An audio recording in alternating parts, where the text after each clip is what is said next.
Don't worry, guys. If you make it out of here alive, I'm sending you to a much nicer place. Oh, wonderful. That's nice. That's nice. That's yeah. nice. It's from getting here to there. That's the trick. That's the trick, yeah. You'll be able to buy pants. Wearing I can pants. buy pants now. Who needs pants?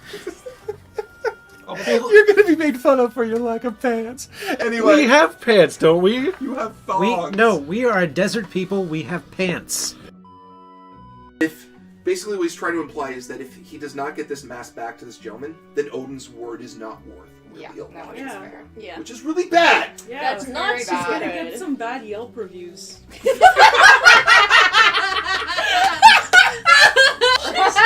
So it's like the word of Odin on Fate, Yelp reviews. It's like 1 out of 5 great stars. food, great food. Stuff gets stolen though. Well, Service is okay. I want to imagine that just like somebody, just like there's a Yelp page about Odin, and there's just like internet trolls just writing a really bad review. Odin can't keep an eye on one mask. He's only got one. But by internet trolls, you totally mean frost giants, right? Oh, Yeah, definitely. yeah. 100%. But I'm just now Like, just oh, this imagining guy's a total frost frost giant. giants on the internet. Okay. What was that, Sam? The audience is cheering a lot for Howie. There's a lot of like really good ones. It's Howie, Wowie, Howie, Howie, Zowie, Break the Douchador. Door! Oh my god! I want it. Yes. Oh, I want that on a How many shirt people- now.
Shit.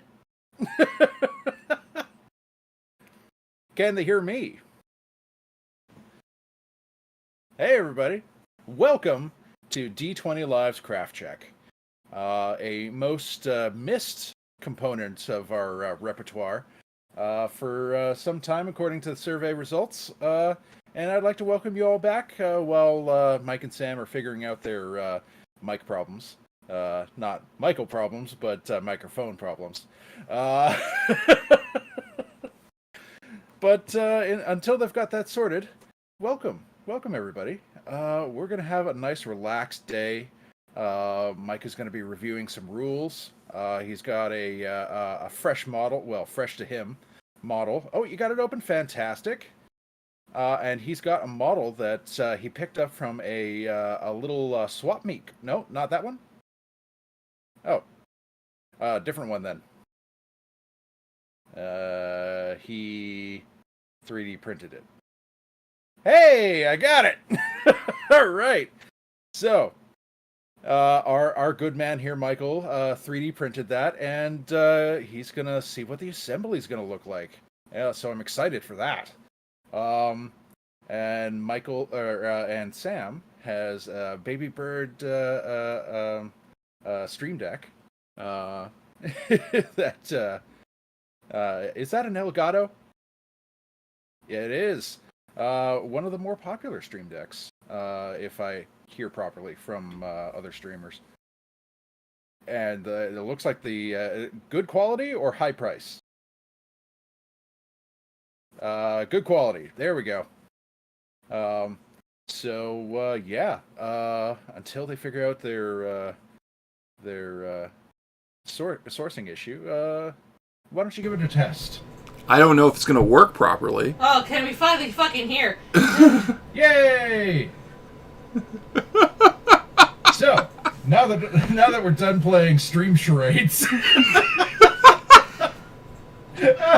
Michael, welcome. I love this fucking career so much of mine. I can see Sam having an aneurysm from the other side of the TV. Feel like there's flailing arms involved. So I'm still laughing that Rusty Dew from Deck of Many Things and his soul is sealed in the 9 hells. Yeah, that's what happens when you use the Deck of Many Things, Crone. I don't know why you put it in front of him. Because sooner or later you get greedy, and sooner or later the laws of average fuck you. That's just how it goes. I mean, the Deck of Many Things is a loaded gun. It is. It points at many heads. It freaking is.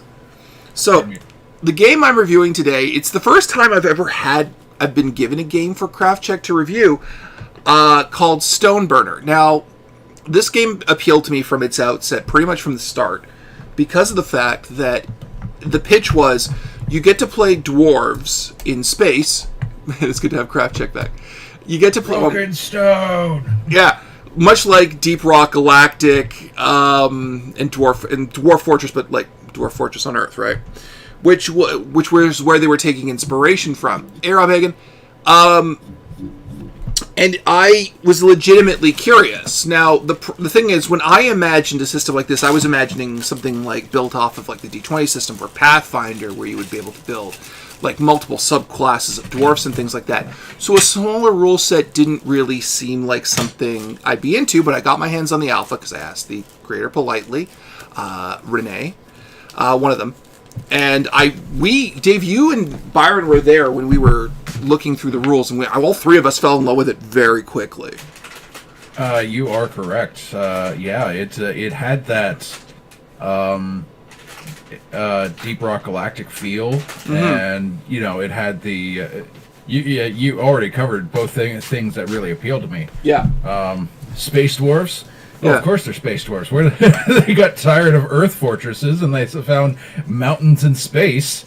So I do have to admit my bias on this particular thing for liking it even more now, because of the fact that while doing a Q&A, I asked a question about the rules. So there is a solo play option for this game, where if you're playing by yourself, you have a system called the Oracle, which, when I asked them, is the Oracle an actual character in the game, or is it just labeled as a mechanic, not something that you can...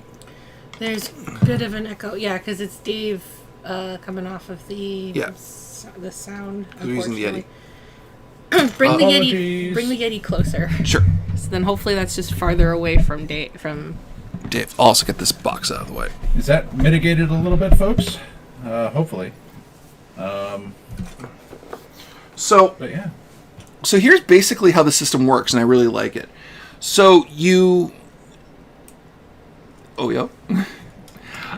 So how the system works inherently is that rather than rolling a d20 to make checks over a number, all of your skills are assigned a dice value.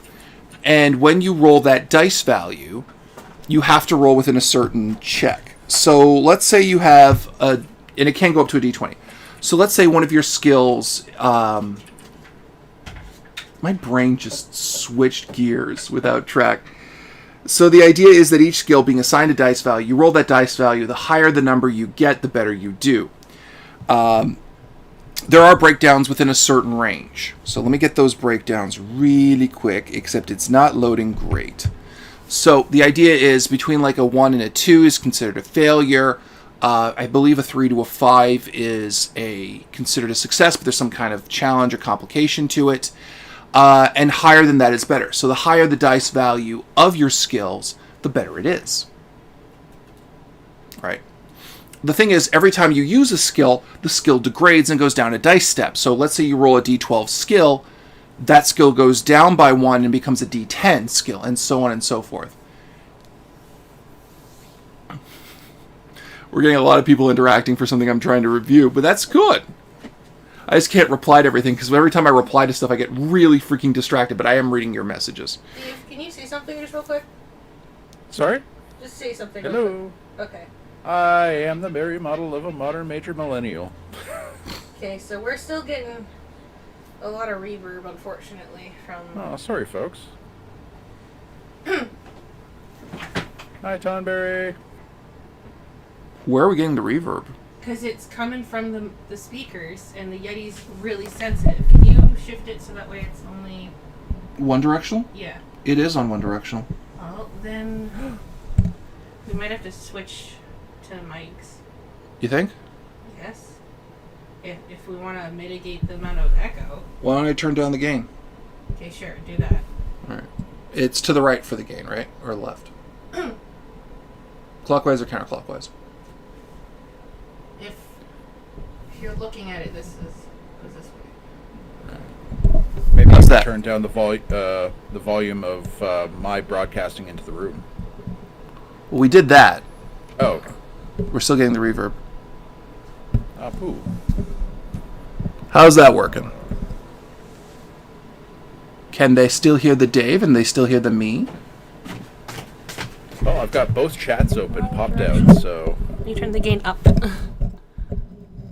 That's down. Alright. Well, now you guys sound a little quieter. That's okay, because I can just speak louder.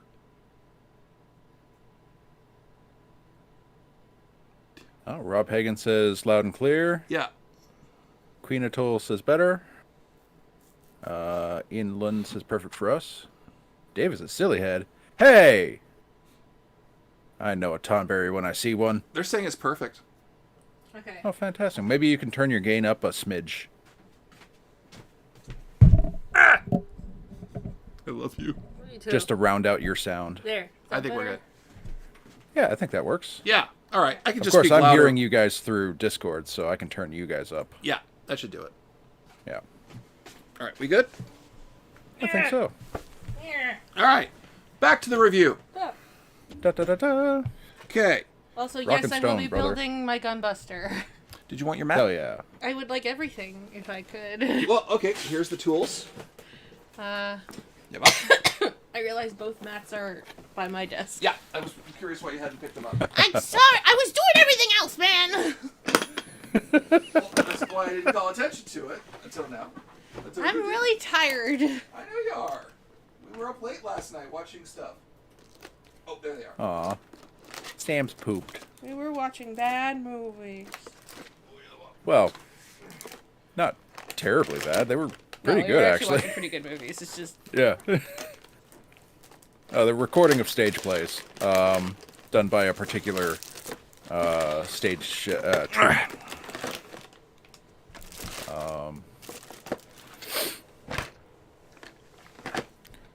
Yeah, enjoyed them. One was. Why are they telling me bad? Why am I bad? Let me know if you need any other tools, okay? Okay.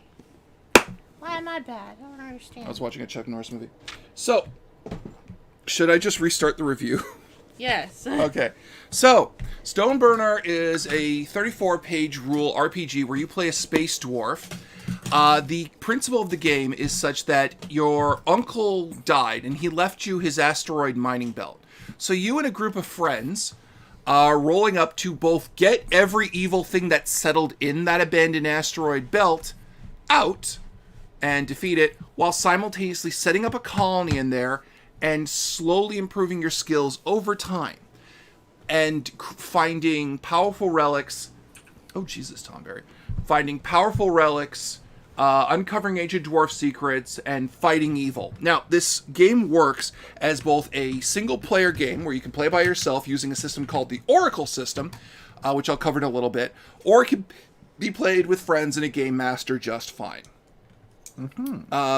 Game mastering for it is really easy because the monster builder is incredibly simple, and the idea is you use random encounter tables to build out the asteroid belt and sectors of the asteroid belt to have different features. That is the preview version. The full version will be around 80 pages. Oh, thank you, Eric Lazare.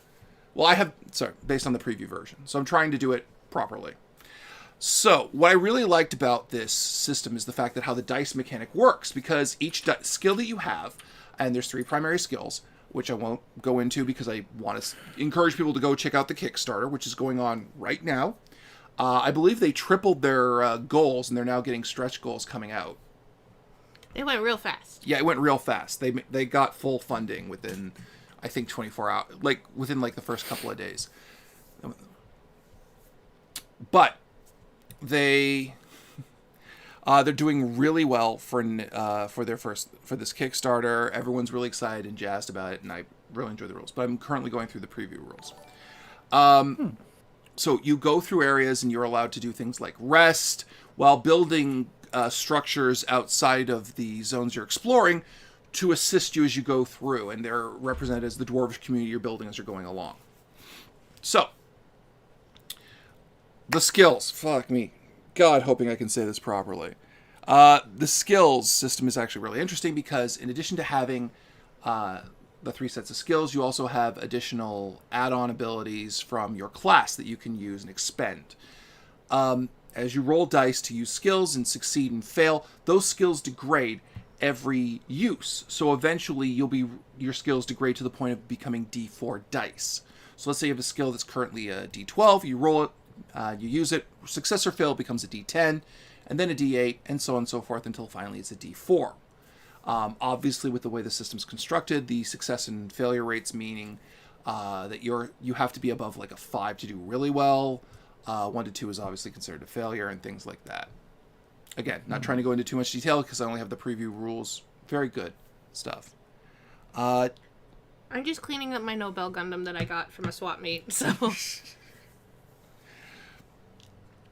I'm trying to think if I've missed anything. So at character creation, what you do is you roll up your dwarf, their name, their family background, where they come from, and you pick a class. Now, the only downside of this system so far from the preview rules that I had is your character mechanically is pretty much the class you built. However, as you go along and you explore, you have the opportunity to develop new skills to personalize your dwarf the more you go on and redevelop them and grow out accordingly. I'm trying to think what else there is going on with this system that I need to cover to really show it off. Swap meet Sam new character. I'm the one who made you go to the swap meet. It was actually a swap meet that we all went to. Dave was there too. Yeah. Yep. And Tom Berry. Tom Berry was there. too. And Cassie. Yep. So I grabbed a whole bunch of people. So, but yeah, we had a heck of a day of it. Mm-hmm. we did. It was very fun. Let's see here. My phone is not loading this very quickly, and I'm very self-conscious about how this is going. I love you. I love you too. But yeah, you pick your pronouns, refine your details, lets you roll your personality trait, how you look, your body type as a dwarf. I'm surprised you guys haven't gotten any kits from G-Witch. Your dwarf's name as well, and you roll 2d6 for most of these. Or a d20. Oh, depending. Gundam Witch from Mercury? Yeah. Oh. Yeah. We haven't gotten we haven't gotten to that point yet. I mean, I do want to pick up a Gundam Aerial. But I was waiting for, the culmination of the series. Because Gundams change throughout a series. They do. They do. So We're waiting for the best version. Sorry? We're waiting for the best version. I actually want to get all of Ariel's kits. And do, different painted versions, but that's just me. This is... to me, this... Of all the... you could say there's traditional Gundams, and then there's non-traditional Gundams. Of all the non-traditional Gundams, Gundam Aerial is one of my favorite, along with Exia. Okay. You know what I mean by traditional, non-traditional. Yeah. All right. Gundams. So, going back to the rules that I'm trying to review. Sorry. It's okay. You guys are trying to cover for me while I was trying to get this thing to load. But I'm literally looking at a field of blank. Oh, God, it just popped in. Hey! It just popped in as I'm trying to get this thing to load because my phone is very slow loading this PDF for some reason. But yeah, there's about 5 to 6 starting classes. You can be a warrior, kind of priest mage. You can even be a drone controller and build drones that go out accordingly. I did not make this Nobel Gundam. Is she giving you a hard time? She's giving me a hard time. I can see why this guy sold her, though. Didn't he sell it to you for $5? 15. Oh, well, that's because she was the limited issue. Yes. Why no I love wonder for if they make white graphite lubricant. And yeah, the really cool thing is that happened, and why I was so willing to talk about this today is because of the fact that when I was talking to the developers in a Q&A earlier on a couple weeks ago, I was asking them questions about the Oracle mechanics. So because if you play solo, you run things through a dice roller called the Oracle, who gives you information based on whether or not a situation is dangerous and what kind of things you'll be facing. That mechanic itself didn't have a character or personality behind it, and I asked them if it was okay if I kind of depicted her as an old dwarvish seer woman. Like Madame Ava from our much beloved Ravenloft game. Can you be a Nauticus, though, as a dwarf? Well, you'd be a dwarvish Nauticus, but yeah. But there's nothing saying you can't be the horniest dwarf in all the galaxies. Yeah. Let me check if there's a class that really, really accommodates Nauticus. Hang on. You are only limited by what you are capable of portraying in RPGs as a general, observation. Here too. You can't make the dwarven names, should you try to roll for them, don't have a Nauticus in it. I'm pretty sure, though, if you back their Kickstarter, you guys could probably put it in there. Hey. But yeah. No, I legitimately dug this setting, and it has a lot of stuff in it that I've really wanted to see in an RPG for a while that it did very simply. I love the idea of skills that degrade over time and being able to choose your skills and manage them as you use them and they wear down and things like that. I like how they do advantage and disadvantage in this system, which they do. They do? I can't talk today. I wanted to do this well. Anyway. You said doo-doo. I did. I did. I love the idea behind... I literally love this system so much that I designed my own sector on my downtime for fun based on a concept I needed. What's up? Exacto knife. Sure. Here you go. Just take $2. He's got a knife! Yeah, that's a good one. Yeah. That's a good knife. I just needed to open the box. I was going to get a shitty one. No! Give me a shitty one. All right. Oh, let me find you your shitty one. You mean this one? Yeah, that'll work. All right, let's leave the box open here, okay? But for my Also, models Sam that apparently I'm looked very building, cute today. So when do we get a getting my solo model kit. D20 live stream of Dwarf Mike versus the Oracle dice? Here's the thing. I want to run this for the guys because there is more than enough members of the team who straight up want to be in a Space Dwarf Deep Rock Galactic game by virtue of that fact that most of us have played Deep Rock Galactic. and played it together. And the fact that the second I said there's a Deep Rock Galactic style game with simple rules, they all went, yes! I knew who was going to do it, because Dave was one. I'm like, Dave, I have a deep... Dave Jordan and Connell Myers. Yeah, all of them just went, yes! You sold us. You don't have to say anymore. We're in. Are you going to run it? Of course I'm going to run it. And I did build my own sector to make it work. Rock and Stone. Rock and Stone, exactly. And the fact that... Now, here's the thing. The Oracle is meant for solo play. Should we do this, I will take the Oracle and put her in as like... Because here's the idea. They have it that the Oracle is an actual woman that you deal with.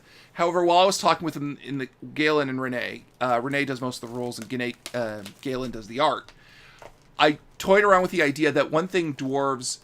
We demand Connell's only allowed to be Scottish accent. You do know that the majority of the players that I have mentioned are all Scottish. Of various Scottish... In a way. Of various Scottish descents, right?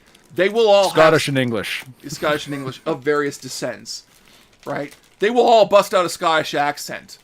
And I have to be an old Scottish woman to represent the Oracle.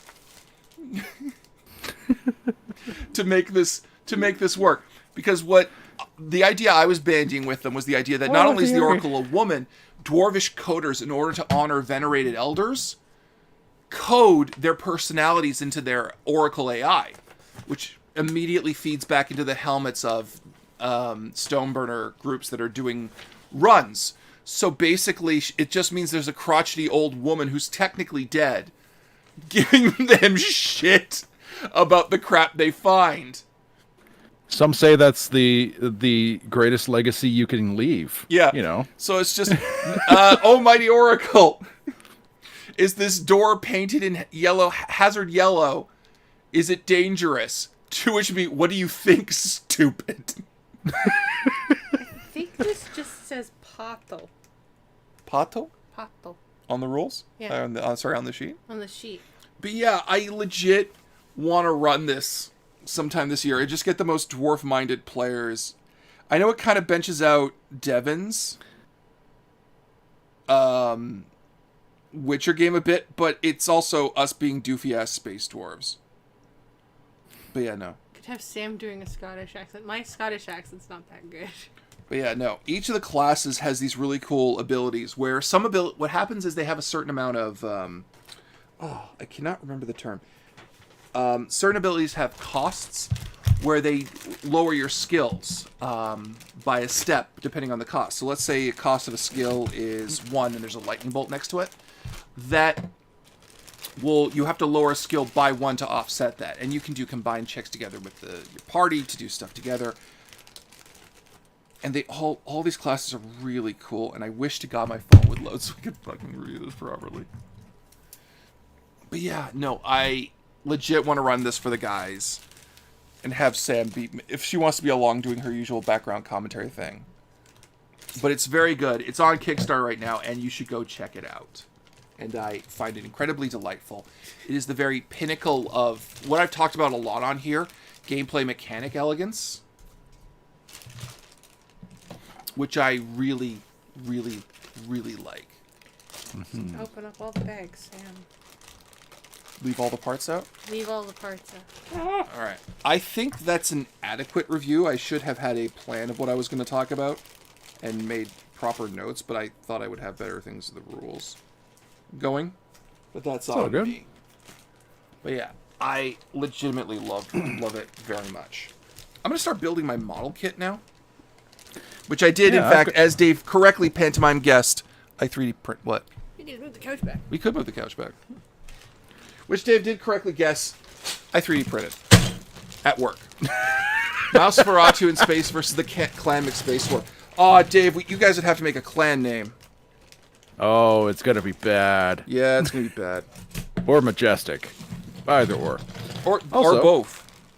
Yeah, I've got 'cause some. The heater's off, so we can move our couch back now. Yeah. Finally. Here, let me take the price tags off. Oh god, this wooden floor is so hard, and it's gonna pop my legs out. So basically, what happened was, our couch is unfortunately like right next to the heater. I did not want to put the couch right up against the wall because of the fact that the heater was on all winter. So we had it like out like about a foot, so that way the heat could properly circulate through the rest of the apartment. Not that we needed to. This apartment's so fucking hot. So the heater is off though, so finally we can push our couch back against the wall. Have a tiny bit more room between the table and the couch. There we go.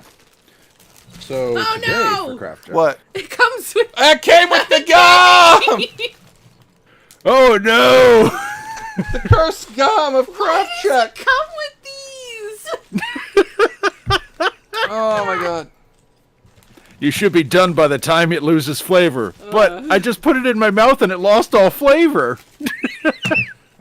What kind of savant do you think I am? Oh my god. But today for Craft Jack, what I'm building, I picked up some Cyberpunk Red miniatures. I've got a Trauma Team, Type A, that has 2 Trauma Team members and a prepaid pickup. And I picked up Edge Runners A, which has a Solo, a Netrunner, and a Tech level 1. Or version 1. So I'm going to be building these today. Cool. Although the prepaid pickup doesn't have much assembly because they're already on a stretcher. So that one's just out of the package. It's done. And then I'm got not shot gonna in prime them during stream. I got shot in Night City.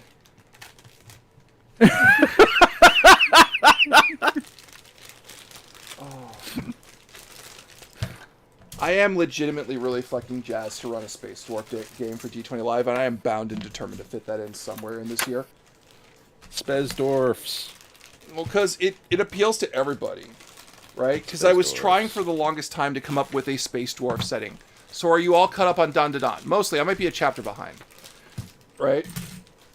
So I was trying legitimately to come up with a Space Dwarf setting for Starfinder, because I thought, wouldn't it be cool if we had a bunch of players doing a Starfinder game and we were all Space Dwarves and doing like a Super Dungeon style Space Dwarf adventure, right? Which immediately got a whole bunch of, hell yeah, if Mike's running a Space Dwarf game, we'll do it like Deep Rock Galactic, because, you know, it's Deep Rock Galactic. Oh my god, there's so many parts.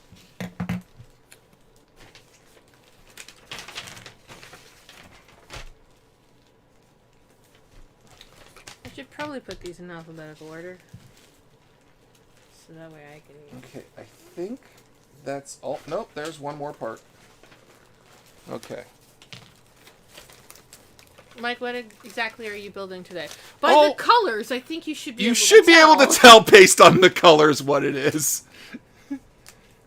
It's weird how the cameras flip between the couch and the table. That's unfortunately Discord, and I can't flip it back, unfortunately. I'm gonna go put some gloves on and get my super glue started up. Okay. I'll file these parts down more as I need to. Oh, I should turn on Same thing I build every night, baby. Is that an Omnibus Prime? It might be. Oh, it's too hot in here. I need a fan. Yeah, these are really good quality minis. Here, let's see if I can show. So here's the prepaid pickup.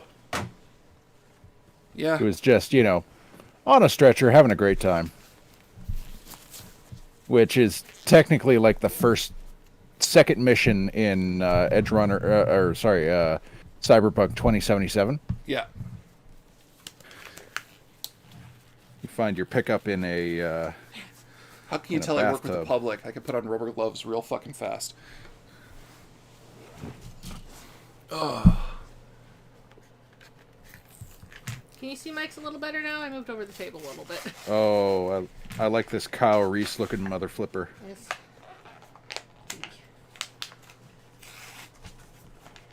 Then we've got Dr. a Mike, Netrunner. model empty. Netrunner with the biggest visor. God, don't make me be stopped here. Am I doing it the wrong way? There we go. Come here, you Gorilla Glue. We now have super glue in this apartment. Ooh. You know. Kyle Reese looking mother flipper. Yeah, looks good. He's got additional arm bits that need to go on. And then this guy, Christmas cards are sent out. who thinks he can shoot a gun like that with one hand. If he's enhanced enough, he might be able to. I made Yeah, he some does. doodles Yeah, on he is. Christmas cards. I sent out to my 14 friends of my character doing stuff and being grumpy. One person said they wanted commissions but couldn't afford one. I said I could make them a jank-ass doodle of their character, so I have to get around starting it. Then All right. there's What part one do I trauma start team guy. The doctor. Okay. I hope this is showing up well on stream. I think I'm going to start with the chest. And then there's a trauma team security guard. Oh, this is just how it's going to be all day, isn't it? Come on, focus, you little bastard. Yeah, so that's what I'm building today. Okay. I'm going to have to cut that There's down a not bit. much assembly, but... So I think if you guys beat when it comes to projects, I pre-ordered the Pike and Shout Epic Battlestar set from Warlord Games. It's Mike. Takes some time to build it all. But this is a project for work. I told people this would be done over the weekend, like an idiot. Where'd my gloves go? Did you just say I'm not an idiot? No, I said, where'd my gloves go? That's- Also, you're not an idiot. Man, you said the doctor, my brain went exactly where you think it did. Now I want tiny miles of the doctor's regenerations. I think a lot of people do. Although I don't believe the Doctor Who RPG really is a game that needs miniatures. Or really allows for it, honestly. I feel like that would be very narrative driven. Yeah, that's my gut too, but I haven't read the system, that's the problem. Like, wouldn't exactly... Other than having a little representative of your character. Or the TARDIS. Or the TARDIS. Which is vast and unknowable. Well, it would be the exterior of the TARDIS, and it would be, oh god, we have to run to the TARDIS. Visually, how close are we to it? That would be the only range band in Doctor Who would be how far away are you from the TARDIS at any given time. I feel like that's the crux of most Doctor Who episodes. How far are we away from the magic box that has all of the good stuff? And solutions. And solutions. Okay, I need a paper. It's a TARDIS. It's supposed to have all the solutions. And if it doesn't, it makes them. D20 Live Doctor Who when? I'm working on it, Camp. The problem is, Doctor Who really fell out of the cultural zeitgeist in a hurry. Thanks, Moffat. I should go get a paper towel. Fucking Moffat. Fucking Moffat. I'm gonna get a paper towel so I can wipe off. Hang on, Dave. What's the good stuff to wipe off super glue? To keep the nozzle clean. I just a fresh Kleenex for me works really well. But if it's dried, you may have to sacrifice a shitty knife. All right, I'll grab a piece of paper towel then. Yeah, paper towel will do well. It's just, don't rub paper towel that already has super glue on there. Yeah, just use bits and wipe off the corner, right? Yeah. You use fresh parts of the same paper towel. Yep. Anytime you wipe it away. Also, you guys use rubber gloves with super glue? You're supposed to. Oh, shall I give you a safety talk? Dave has safety talk. Go ahead. Pat Dave. Pro Tips. So, a week ago, 2 weeks ago, I learned something fun about superglue. It contains a chemical known as isocyanate, which in the state of California is known to cause cancer and occupational asthmas. So we really shouldn't be getting it on our skin nor breathing it.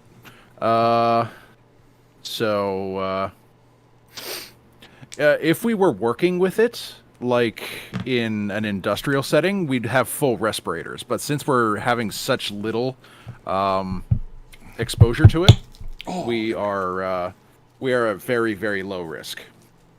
Yay, low risk. I wouldn't huff the shit. Let's just say that. Don't breathe it in, people. Don't huff super glue. Rob Hagen, no. Damn it. I came a little bubble wrap. Everything in cancer in California is marked as being known to cause cancer. To be fair. I mean, there's a lot of things that cause cancer. So.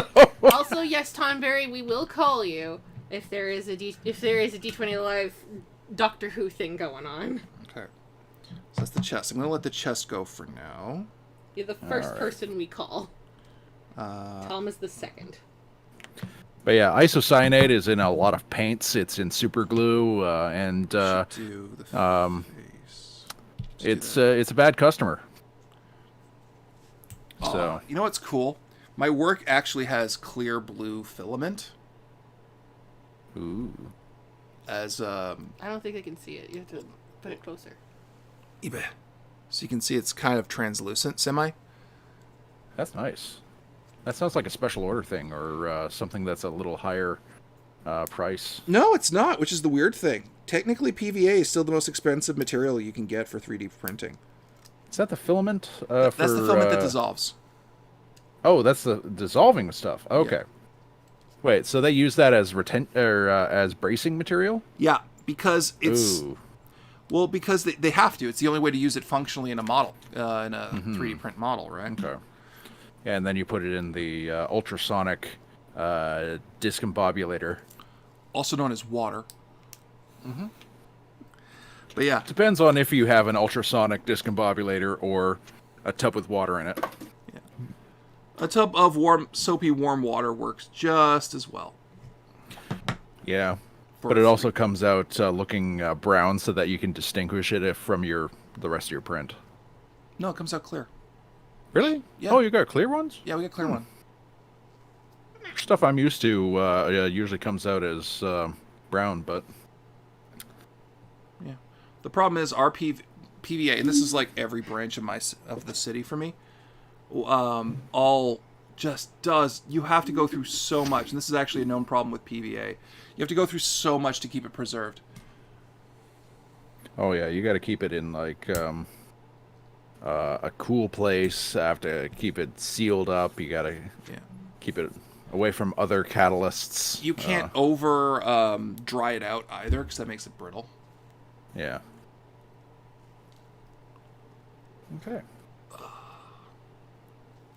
Doctor, scalpel. Doctor. Roger. What's your vector, Victor?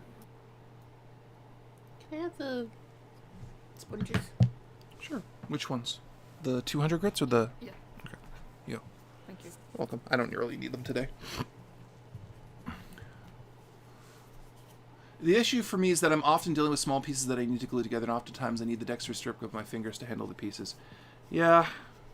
Well... Yeah, I feel that. I can recommend... we are not sponsored, but... Nope. We never are. Nitrile gloves. Nitrile gloves have a texture to them. They are very grippy. Mechanics use these a lot for fine dexterous work. So they're always a step above just like sterilized blue gloves, which I have, but these are ones I borrowed from work. I won't criticize them if that's what you got. You want lower grit? Yeah. Okay. Come on. But if you need like fine dexterity and you're worried about it, spring a couple bucks for the nitrile. Thank you. Yeah. Here's also the last of the high grit. Thank you. You're welcome. That's 120 grit, and it don't get much more unless you want to drag it along the road outside. It doesn't get stronger or tougher. Rougher. There you go.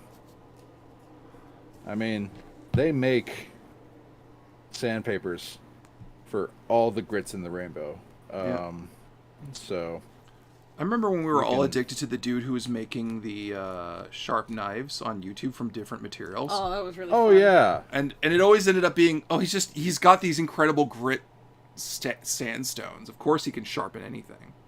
Yeah. It's what it boiled down to every time. Yeah. I'm going to make a knife out of cellulite. Why? I'm gonna make a I'm gonna make a knife out of smoke. I mean, you do you, friend. It's a magic knife. Now you have all these sharp knives. So I do. What'd you bind the smoke with? Glue. So really, it's a glue knife painted like smoke.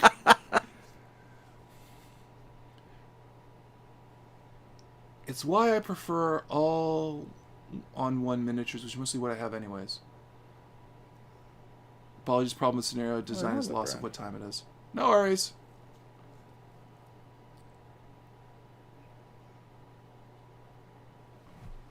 Now comes the hard part. Right. Remaining engaging while we're doing fine work. Let's test fit, see if this fits in his eyes. Why don't you fit in his eyes? What's up? There's a head. That's nice. So what shall we talk about? Do we want to talk more about the Stoneburner RPG, which I've technically reviewed?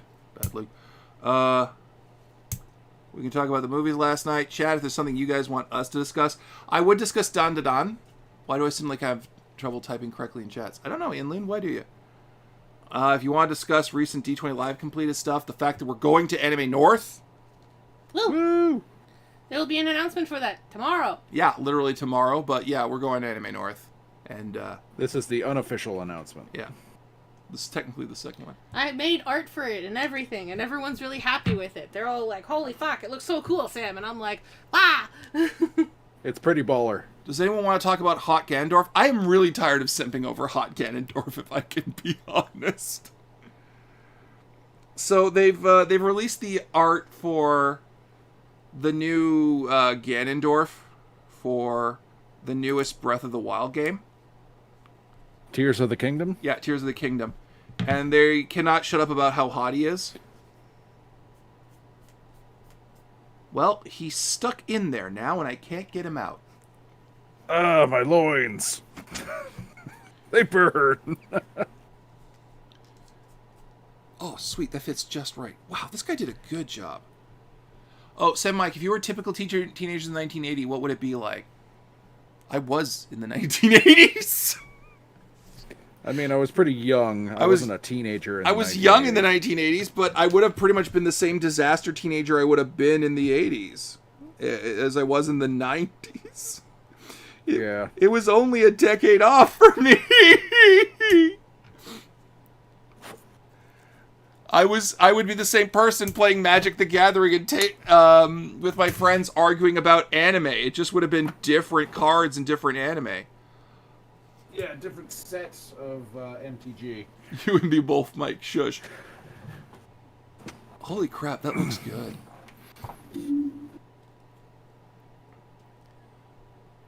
Same. Like, that's the thing, right?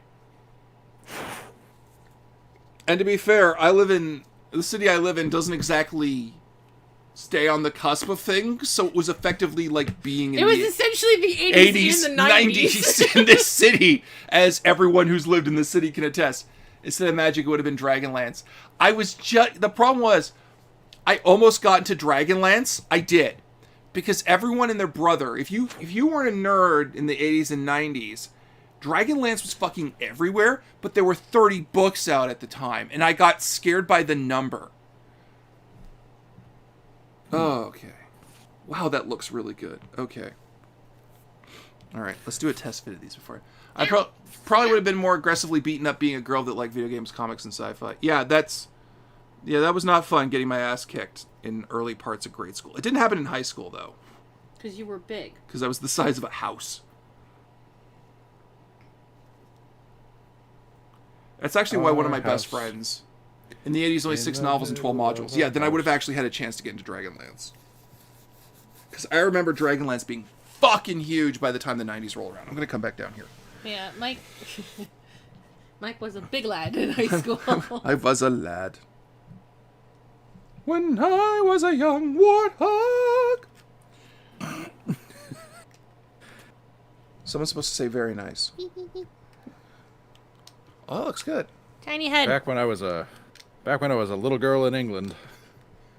Damn you, Canada being... Not all of Canada, just everything that isn't Toronto or Vancouver or Montreal. Yeah. Yeah. Yeah, I actually had a friend back then who was like, I'm going to be friends with the biggest guy in class so no one bullies me. And then he saw me running in gym and went, oh no, I've made a mistake. Oh no! I'm a genius! Oh no! And he has come forward to say this many times, that was the big reason that he put the effort into the friendship. And I'm like, thanks. Wasn't my winning personality? No. You know you were my first real friend, right? Yeah.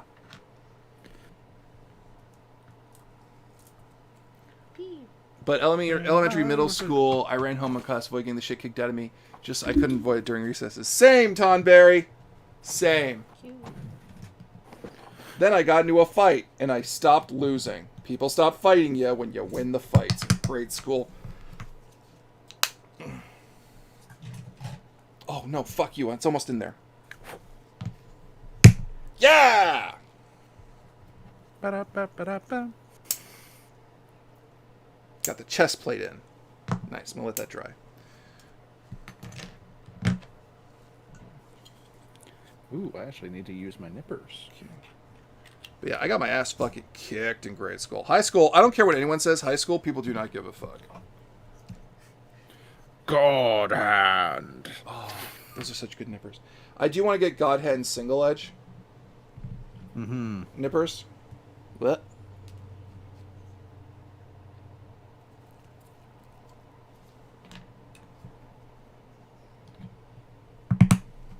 Oh my god, this guy's actually a really good designer. No, did I not?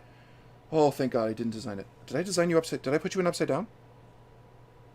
Did I put you in upside down? No, I didn't. That's how his foot's supposed to go. Fuck me. Mike's running on no instructions. I found instructions. He's only going by his memory of what Optimus looks Optimus looks like. Yes, I am. Memory. Memory. I had perfected the angry goth bitch sneer. Oh, Tom Bear, I might have gone after you. I was like that. Like, oh no, all right. a goth. I want it. Then again, knowing Sam, if I'd been around her, I was not a goth. I know, at but high school. I know, but you would have gone after me to full steam for me not to. Yeah, I was unapologetic at every turn. It was just like, hey, I like that. I like that one. Can we go out? I got wedged up a flagpole in middle school, and I still can't sit on my right butt cheek. Right? Jesus Christ. Oh. That's rough.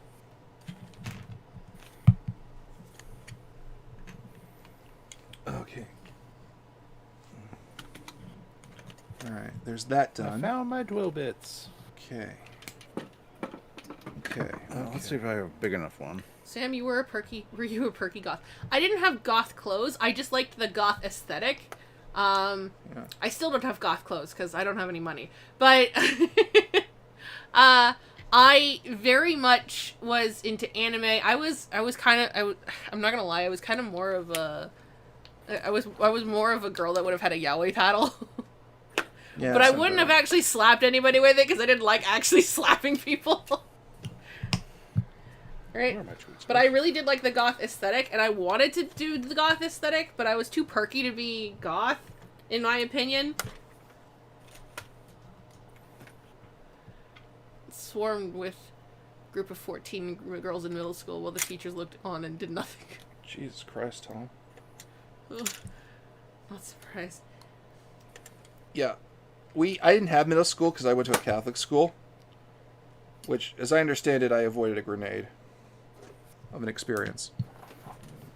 I also went to Catholic school, and then I went to high school.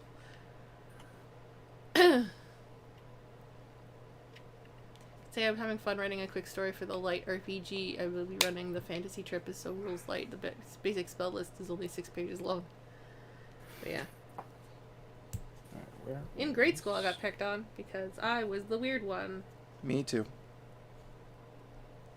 A little bit, yeah. Okay, that works. Oh, we gravitated to each other. Are you... Because that's L, and this is... Where the hecky L. is my lead So that's L holder? and L. Okay. The P. No, this is cute. Where'd you go, lead holder?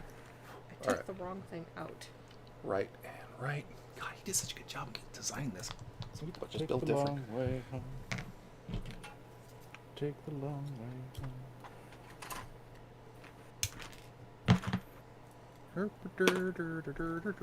I took out the wrong piece. I'm annoyed. Now I got to get to the point where I actually... Oh, okay. The next... I'm actually not that far off. The next point is where I need this piece. I went to Catholic school for a bit, and I almost got expelled for kicking a bully in the nuts. Trying to escape. My parents went down there and threatened to sue the idiot principal because there's 3 bullies twice my size. That I somewhat injured them. I'm going to do that later. Okay. I also beat up one of my school bullies. Yep. I got lectured for beating my bully up. You're huge. I was a girl. There's a difference. Yeah, he was not from the country. Ah. So they're like, he's having a hard time here, right? Then his mom tried to call him to my house to guilt me. That shut things down real fast with my parents. Because they're like, yeah, that's cool. That doesn't happen again. I had a brief goth phase around 2000 for about 6 months. I really wanted to wear the goth aesthetic because I really like Gothic Lolita. Yeah. Yeah, I loved Gothic Lolita. Super cute. But to be fair, I was also really self-conscious about how I looked as a girl. Because most people didn't see me as a girl. I did. Ma. I still do. Ma.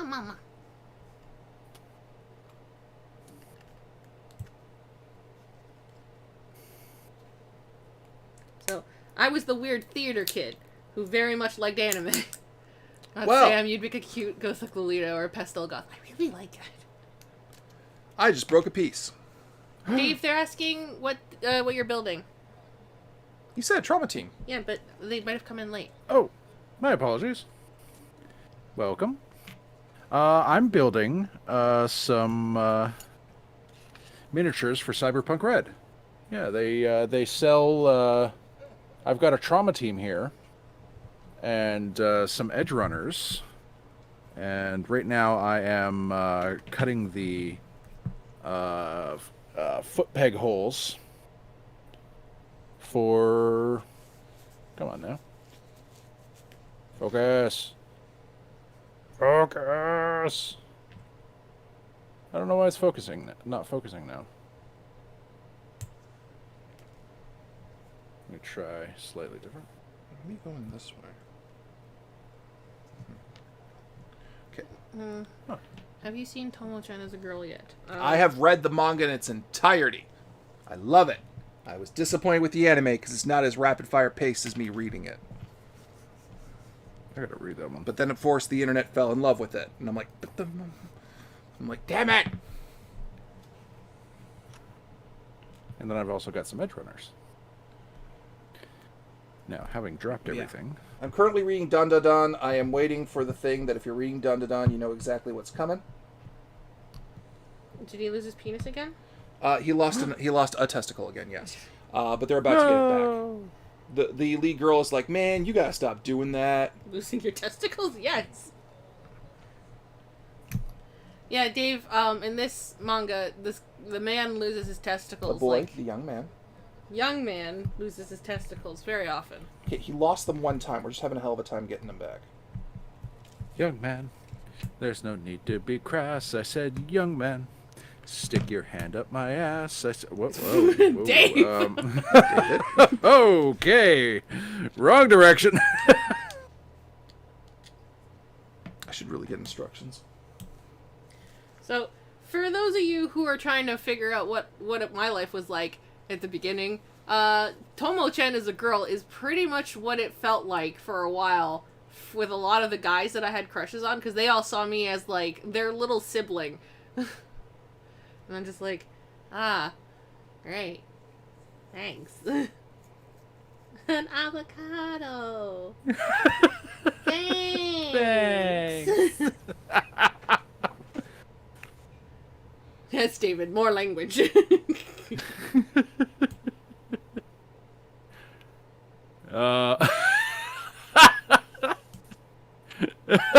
No, that's I'm quoting someone else there.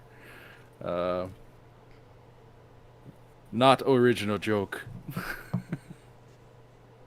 Sam knows where it's from, I'm sure. Yep.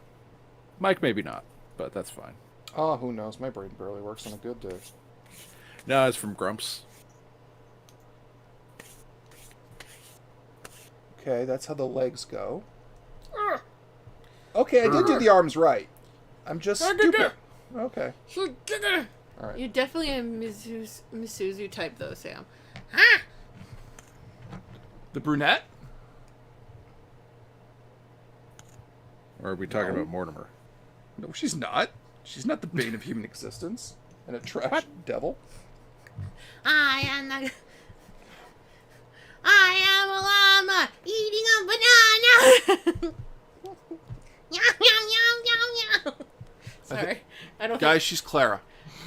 Nobody understands that quote. Only those who watch Bluey understand. That's Muffin. I love you. Coconuts have water in them. Just for that, you can go get me a glass of water. You're actually better to get it. Clara? Clara! From Tomo-chan. The blonde. Anyway. But yeah, I'm reading that. I understood the quote. I understood this reference. Carol. Right. Sorry, Carol. Alright. Give me The a rich second blonde to girl. load up. Urgh.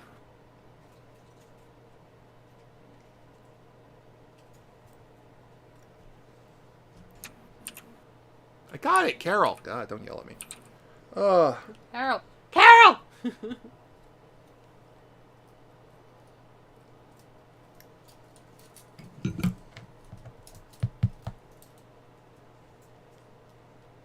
Okay, that has 13 episodes of Tomo-chan as a girl. Are there two Qs? Let's see Am I what crazy? the subbed has. I don't know. No, that's an O. There are two O's.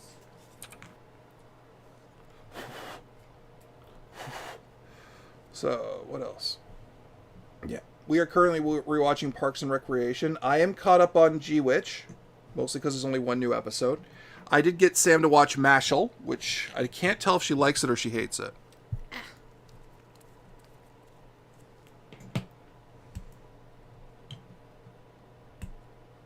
It's One Punch Man, but with cream puffs and Wizards. wizards. You can fascinate a girl by giving her a piece of cheese. Yes, Dave, you can. No, I put it in upside down!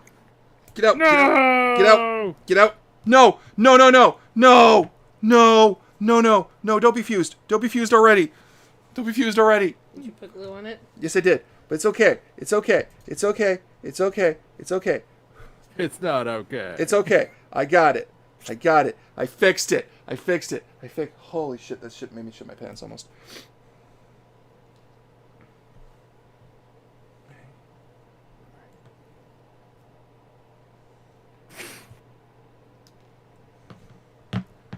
There we go. There we go. Clean ears. The stud goes in the bottom, Michael. Thank you. Yes, that too.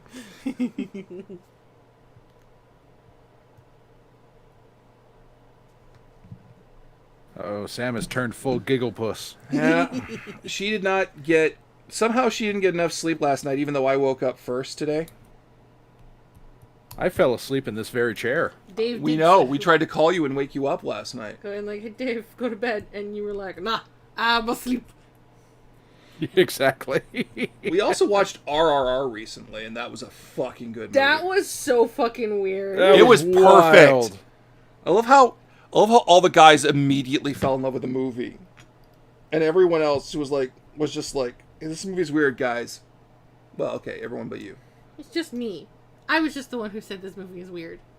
It was good. I didn't say it wasn't You're not good. It wrong. was just weird.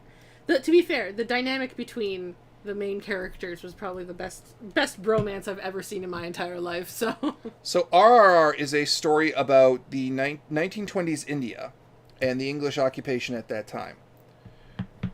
So don't go in there expecting a nuanced depiction of the English. Just gonna put that out there. They're allowed to have their revenge porn. I believe the Indian people have a grievance. Yes. A well-founded one. As it is to... I recently just... Mike, breathe.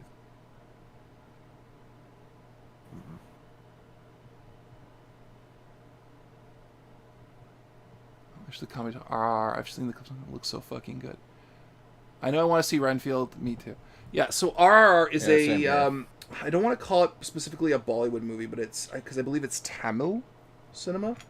But it does have two very fantastic musical numbers. Yeah. So... But the RRR is set in the 1920s with within colonized India. The English are doing terrible, terrible things, and English do. And one man goes in to rescue a little girl who was bought from her parents without her parents knowing. Because they don't know English. Because they couldn't understand English at the time. And he becomes friends with one of the... a cop. A cop who is actually also Indian, and how their story... And the story is basically, for the entire good chunk of the first half, how these two become the best friends. The best friends. But also the impending tragedy of the fact that they must inevitably come to odds over what they're trying to do, respectively. Have we seen the Dungeons and Dragons movie? No, not yet. Not yet. Although I don't... Still a little torn. After the OSR stuff, I'm not planning to see it in theaters, so... Yeah, that's what I was saying. I'm still a little torn about that, yeah. But I've heard good things. Yeah, I've heard it's good too, but like... As members of D20 Live and people who have to deal with the OSR stuff. Yeah. Constantly. Yeah, I get they walked it back, and I know they did it because the movie was coming out, and they wanted to make money at the movie. There we go. We have to have more, what do you call it? Not backbone, not resolve, resolution? Integrity. Mm-hmm. We have to have more integrity than they. So, unfortunately, that does mean that we may not be able to see it in theaters. No. But it will make its way to streaming soon enough. Can anyone else hear that? Hear what? Me or? I heard a high pitched thing. What was that? There's drilling. Wow, they are really renovating next door. With a jackhammer. Oh. So there's the thing. My God, it's been so long since I've seen me on Craft Check. Holy shit, have I trimmed down. I'm gonna scroll down a bit. So for context, guys, people are renovating. Our landlords are renovating the apartment next door because our very good neighbor tripped and fell down the stairs. Yeah, this guy was basically sort of the building boss, I guess would be the term, or the superintendent. Yeah. Superintendent, air quotes. That was his unofficial title because he knew everybody. He was here. He's been here the longest. Or he had been here. He had been here the longest. Now he tripped and fell down the stairs, so it was like, oh no, he needs to go and not be here. Yeah. So he's being taken care of. Don't worry, he's fine. He's with family who love him very much. Exactly. And he was very, very kind to us. Very much. Seen the Super Mario movie? No, but I want to see it. Sam, I think, is hesitant. Look, the only reason why I'm hesitant is because of the fact that I keep hearing peaches, peaches, peaches, peaches, peaches. That's why I want to go see it. And I'm just like, fuck. Damn you, Jack Black. Making me laugh all the fucking time. Yeah, he does come in like a fucking marketing whirlwind. Oh, we don't need to spend the regular $2 million on marketing. We just got Jack Black. Yeah. Who could ask for anything more? Also, hi, Rusty. Okay. Hi, Rusty. How you doing, buddy? Rusty, Rusty, Rusty. Okay. All right. So, I want to check something. All right. So, my first mini is now glued to its base. Okay. So, this is the groin. Come on, focus. Focus. Yeah, let's do that. Aha! Okay. There we go. First guy is glued to his base. Nice. I think he's the doctor of the team. Because he's meant to be seeing over the prepaid pickup. Which, in the distant dark future of cyberpunk, ambulances are really intense. So, Mike, I drew another card. Yeah, I know. Shadowcrown was talking about it. Damn it, you know what happens when you draw chords. You don't do it, guys. It never works out. Ever. It's like the mic is running is next to a running water pipe. Yeah, they're just drilling. We have no control over this, and we're sorry. Thank God it's doing this on a craft check and not on an actual stream. I would have killed people. I mean, I can barely hear it. So I think you guys are kind of alright. Yeah, but you also have us turned down, Dave. Not terribly. Yeah, Tom Brady, go grab tea. Yeah. Alright, chat, you know what to do. Chat mom's away. Go nuts. Don't go nuts! I'm still here! Oh no, I'm a terrible person.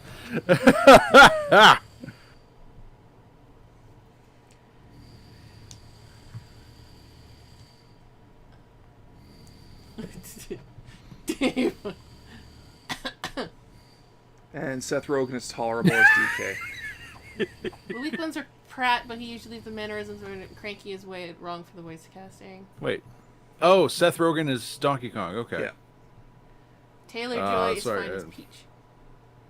I'm like, Jack Black as, Bowser. That's a good casting. Yeah. That was when everyone turned around and immediately drew him as Bowsette.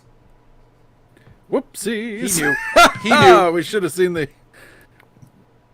He knew what he was getting into, and I think he's happy that the community loves him so much in the role.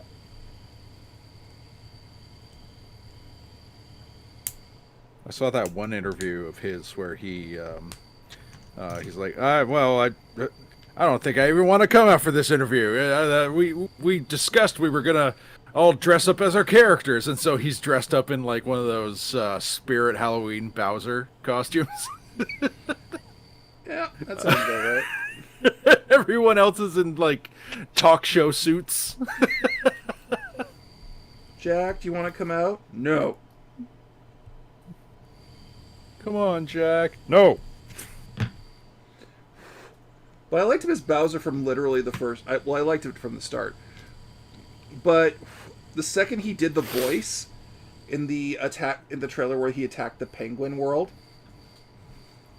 I mean, that trailer was amazing. And he's just there as this like...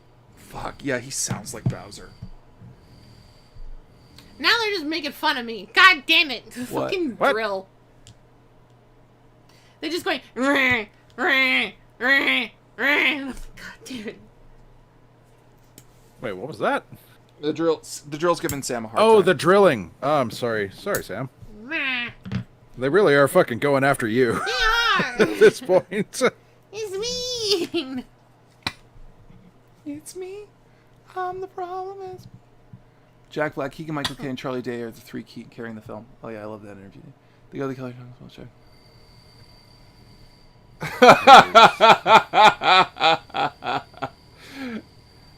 Yeah, recently I have been inundated and exposed to the musical stylings of a Tom Cardy, who is a hilarious Oz. And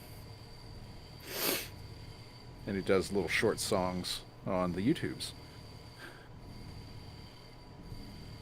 There's a guy in my house that won't get out of bed. He complains all the time and he won't pay rent. Here's the thing. With Jack Black, with the voice role he's had, he can now voice a bit where Po from Kung Fu Panda beats up Bowser. Oh, and there's no one who doesn't want to see that. I mean, I want to see that.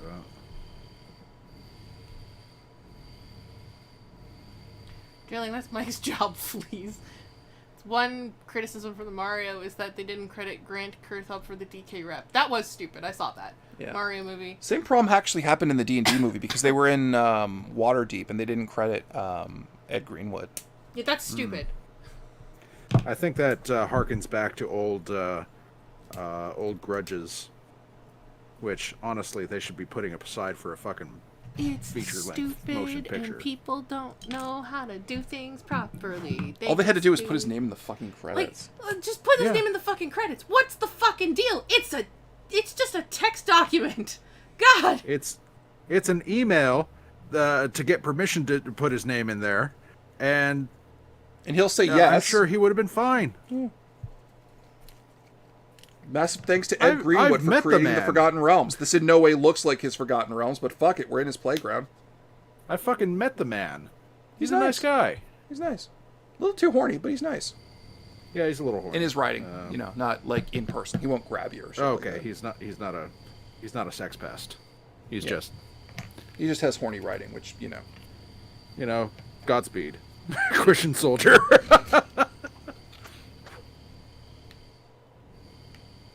There is a drastic difference between being a sex pest and horny. Just being horny. Yeah. Horny on main.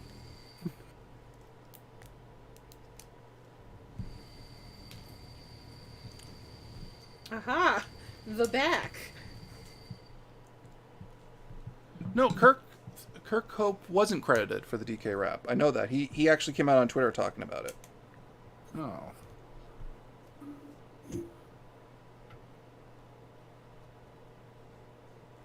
Oh, who was Charles Martinet, the actual voice for Mario in the movie? Who was he playing?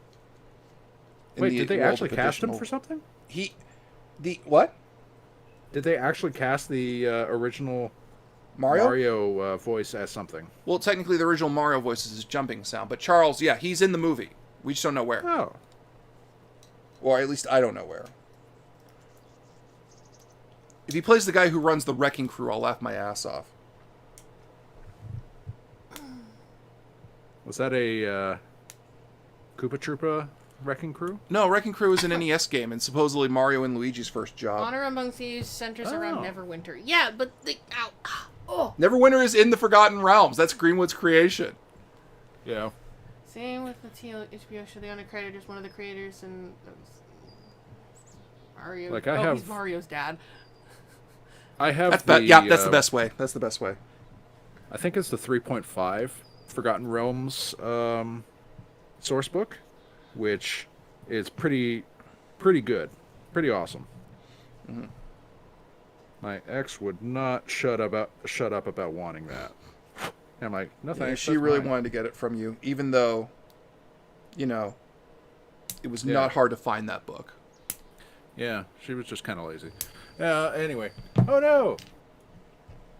I cut my glove! Thankfully, it did not cut me.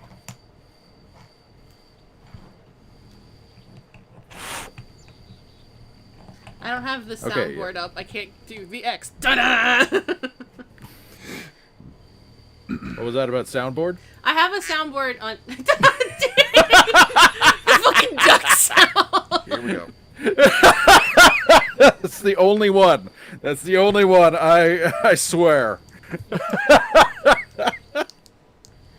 That is such a disastrous choice by Discord. But you know what? I love it. Yeah, Discord put up a soundboard on everything. So Yeah. It comes with 6 sounds. I can preview them for chat if they like, because I think they can hear me. Yes, they can hear you. Okay. So, would you like me to do that? Allow me to... Go ahead, do it. Okay. So, it comes with... Quack. It comes with... it comes with...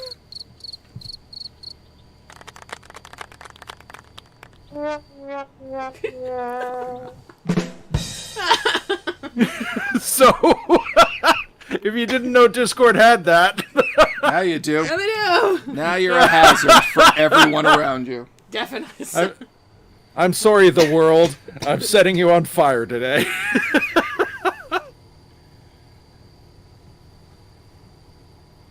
Yeah, yeah. Crickets and sad trombone. Oh, savage. My absolute favorite on there is the duck. Whoever pitched that to be on the initial soundboard, oh, give them a bonus. But We can add I our promise. own sounds, though. Which you will. Oh yeah, we can do that. We have a soundboard, don't we? We've got a bunch of sounds that I'd like to add, so I'm gonna probably do that. Yeah, and I've got voice mod, which allows for some soundboarding. But yeah. The trombone is Mike's dice rolls. Thanks, attack. Oh no! Shame. I mean, it's accurate. Still shame. I'm trying to come up with new jokes about my terrible fucking dice rolls as a GM, and it's not coming to me. Oh, it has to be natural. Yeah, it does. Unlike your 20s. But bumps. Dave, you've got a fucking soundboard. He promised that that would be the only one he would use. Yes. He's a man of his word. You see, unless we have stipulations that we're allowing, the rim shot, no. That was just purely demonstrational. And don't pick on Mike for his atrocious dice rolls. He already My beats himself friends up. do He that. does that enough. He's his own worst critic, so He leave him is. alone. Leave Brittany alone. Leave Brittany alone. I'm one of the few GMs out there that has a self-esteem cheer group. You can do it, Mike! You can kill him! Why are you rooting for me? I'm the bad guy. Because we want to see you win. Or is he? Yes. Yes, I am. I'm the GM. I'm playing all the bad guys. Still the funniest thing that ever happened about year 3 was like, alright, I'm going to go into this and I'm going to be Skeletor and I'm going to be a villain and why do I have a cheer squad rooting for me? You can do it, Skeletor. No, I'm the bad guy! But the true... But everyone You was need to there learn the- going like, we want you to win! What do you mean you want me to win? I'm the bad guy! Yeah, but you Unlike tried other really classical hard. baddies. We like this one. He's our villain. He's stupid. He's not stupid, he's just misunderstood.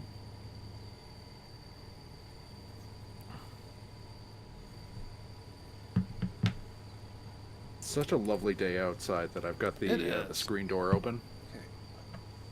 We have our windows open, which is unfortunately why people can hear the drilling. Yeah. That's alright. God, it's loud. Trust me, Sam, it's louder for you guys than it is for stream. Good, but still. Yeah, it's still driving you nuts. It be driving me nuts.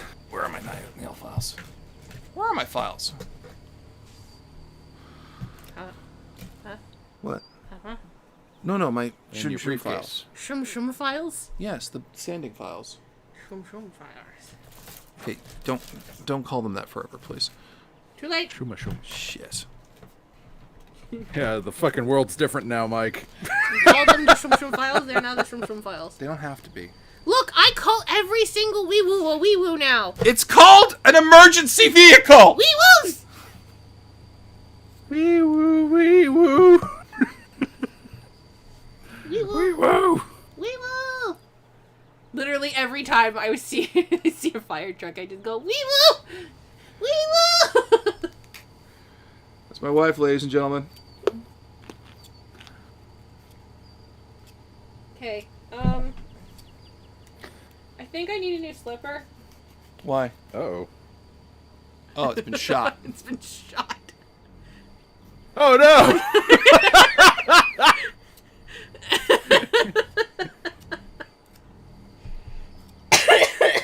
Well, all right then. Oh, pardon me.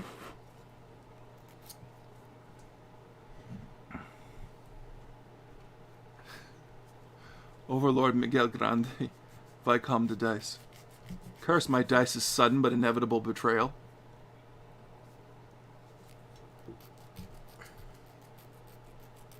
Yes, rolling dice with Mike is like being in the French court. There is always a chance of betrayal around every door.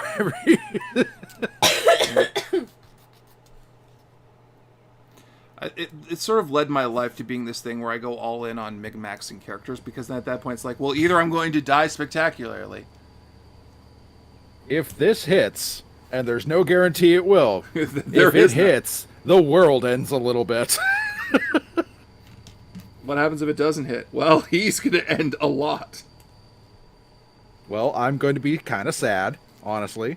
I put a lot into this roll, and I fucking love these files so much. now are those from that one shop we go to? Yeah. Okay. We're not sponsored, so I'm not going to give them any free advertising. It's a gun. We can just say they're Gunpla files. Yeah, They're just really good at getting stuff and filing things down nicely. I really like them. Yeah, I've got a file set from my local train hobby store. Here's the thing, Otaku Cat. 1, we don't play enough call for that to work. 2, even then, my rolls would go high. To spite him. Yeah. Yeah, it's no matter what game system he's rolling in, it always goes the opposite. Especially when I'm And GMing. at this point, I'm starting to think we need to get you an exorcist, Michael.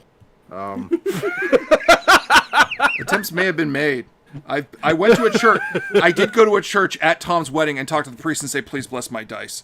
That was true, and then he came with the best comeback ever. About, no, son, my son, I'm not going to do that. Why?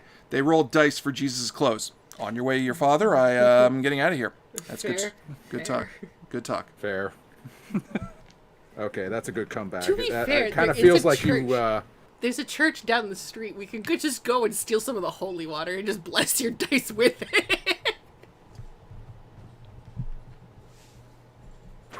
Yeah, there's roundabout ways to get blessings on your dice. You can't steal a blessing that invalidates it. That's why you can't bless a lake. I'd say that the lady of the lake in the lake blesses the lake. Yeah, but she doesn't Catholic bless it. Ladies of the Lake are not Christian figures. What the hell They're a is dust multi-faith sticking organization. They actually are. Oh. Yeah, they that's actually progressive. are. I am slowly making progress.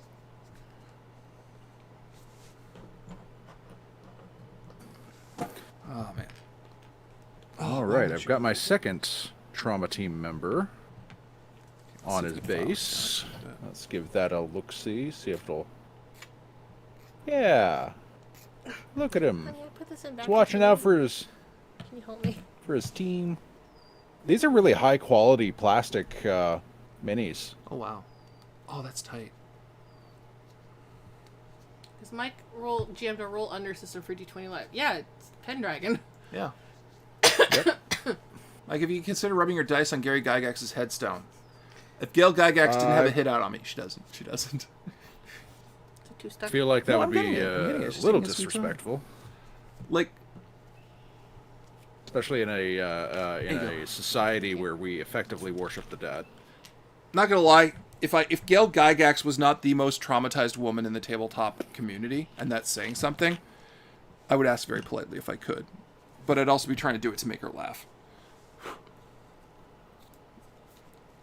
It's like, hi, Gail. I know you are convinced everyone in the tabletop community is trying to rob your husband's grave. I'm not robbing it. But can I just existing in its periphery. Can I just get, like, help? Just, like, please, from your husband. Actually, I would rather rub my head on Dave Arnson's grave. I feel like he and I would be closer in vibe.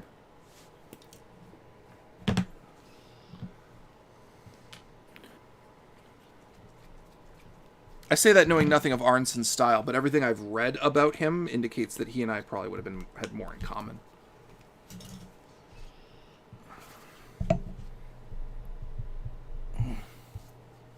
So I'm led to believe.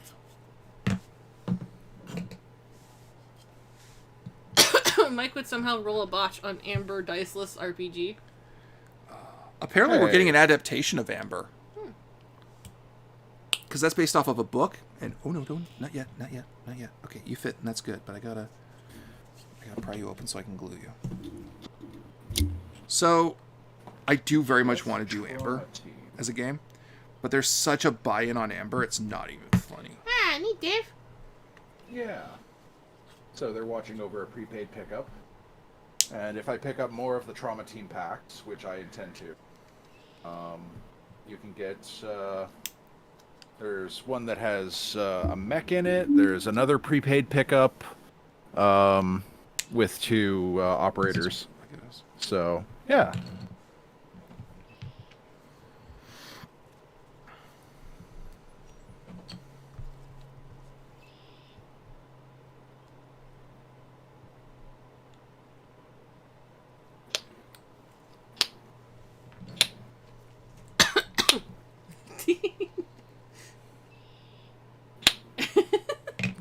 Sorry.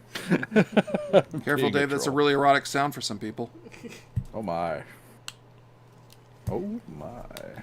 Welcome to D20 Live's ASMR channel. God damn it. All horny all the fucking time. Because D20 Live is all horny all the fucking time. Alright. I mean, you did make Nauticus. I what? You did make Nauticus. I did. No apologies about that. He's too good a character. 1 sprue No finished. shame. Oh, thank God the thigh went in. Alright. Yeah, Slowly don't but get me wrong, surely. no shame. Making progress.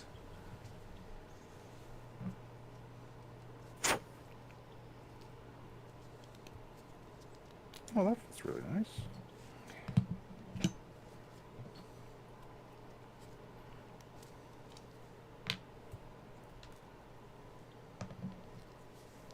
Okay, I have no idea what this guy is supposed to be.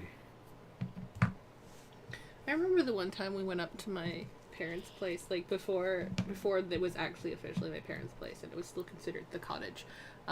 And we just sat there and made model kits the whole fucking time, and you were so mad at me because I went so fast. Because I was sanding everything down.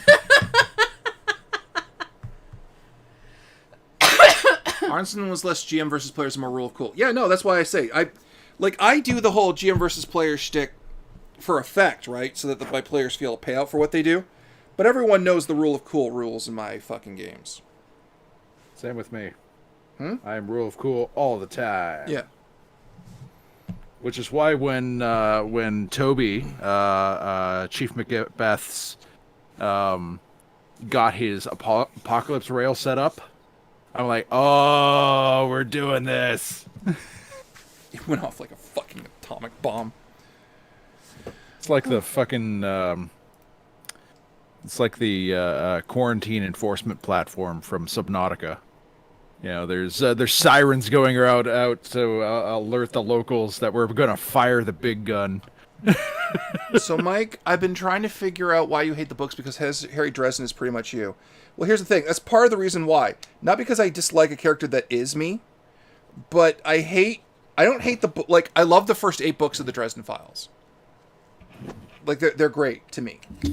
But here's the reason why what? Then I got a little Mary Sue. It did. Because Harry, here's the thing. Harry goes from being this guy who depressing things happen to him, but Harry keeps his sense of humor to being, I am the only wizard who can deal with anything. Which aggravates the Iron me. Druid, where I always have the solution. Yeah. Which is incredibly aggravating to me. Yeah. He never should have gotten in a relationship with Murphy. Yeah, that should have stayed pretty platonic. Yeah. The fact that Murphy and he become romantic, a romantic couple aggravates me. They were far better as friends. I despise Harry's, I despise the whole entire thing where Harry was possibly going to have Michael's daughter as romantic interest. Michael Carpenter. That was gross. Michael Carpenter was his best friend. even if the Dresden Files don't explicitly refer to him as one, he is unquestionably the best friend Harry has ever had. And banging his daughter is fucking gross. I don't care that wizards live forever. When your buddy is Michael Carpenter, you don't bang his daughter. That's just how it goes. My legs fell asleep. I'm hitting them to wake them up. I hate how we had to keep throwing Michael Carpenter down the fucking stairs every chance we got. Didn't they coin the thing of fridging a woman? That was Green Lantern. Oh. But yes, they fridged somebody. They fridged Michael Carpenter so fucking hard without killing him. Because, here's the thing. Michael Carpenter is one of the rare examples of a good Catholic done well. Right? Because his entire thing is forgiveness and fighting demons. And that's all he does. Right? But he's legitimately the chillest guy in the books. Where Harry's like, I have this incredible guilt, Michael. And, and Michael Carpenter says, Harry, every time you go out and do something, thousands of people don't die. Get over it and forgive yourself. That's Michael Carpenter's entire deal. Right? He's entirely the Catholic image of forgiveness. Also, he holds Excalibur. That's fucking awesome. By the end of the books, he has been shot multiple times, left nearly paraplegic, and blind in one eye. Because Butcher wrote himself in a corner saying that the knights don't get to retire unless they're dead. And I'm like, fuck you.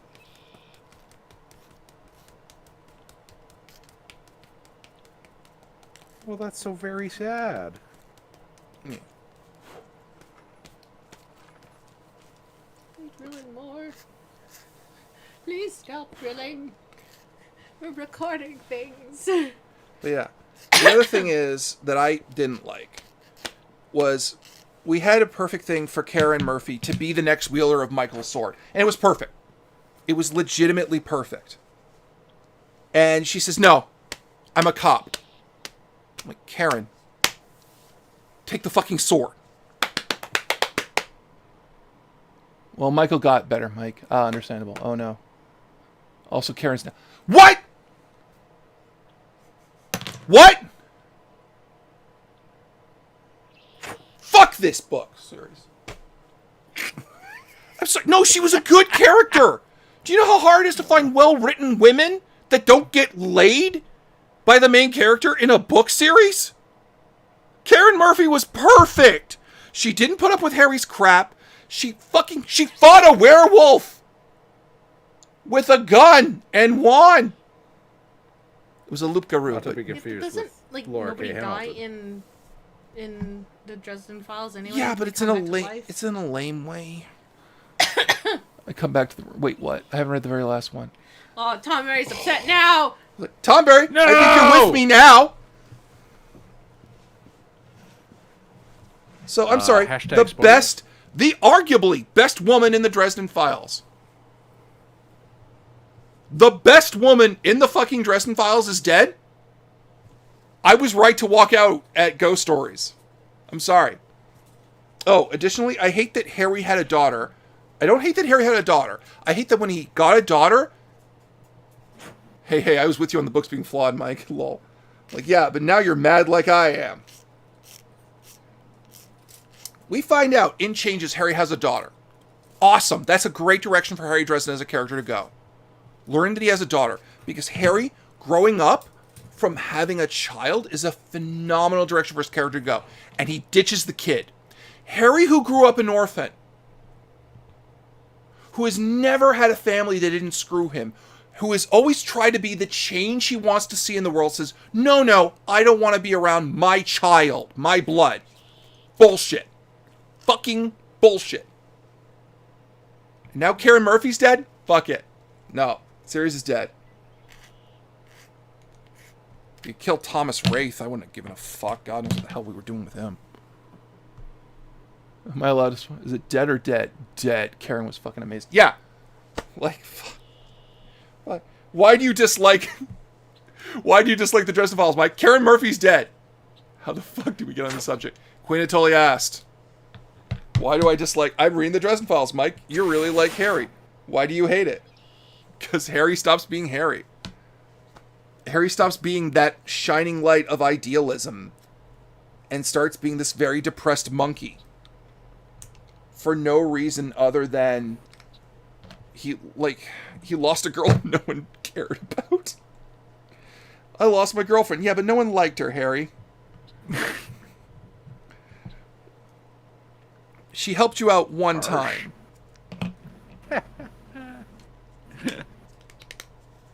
We get it, Harry. You needed to get laid. And you did need to get laid. But she wasn't that great. She was an investigative reporter fucking you to get a story. I am a llama eating a banana. Yum, yum, yum, yum, yum, yum. When you're on a chicken bender, have yourself some chicken tenders. I'm really glad I'm wearing gloves while doing this. Oh, that makes me so mad that Karen Murphy's dead. That is such a disservice. I'm really glad that I showed Dave Steins Gate because now he keeps quoting that part. Pretty good. Pretty good. It's one of the best parts of the dub. Yeah.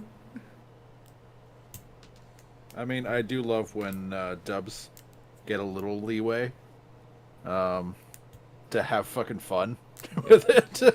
Well, I used to be very malicious about dubs being accurate, but then I realized if I wanted accurate translation, I read the subtitles, right? Why not let the dubs reinterpret things a little bit?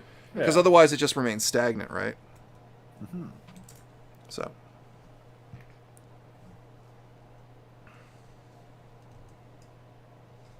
Peaches, peaches, peaches, peaches.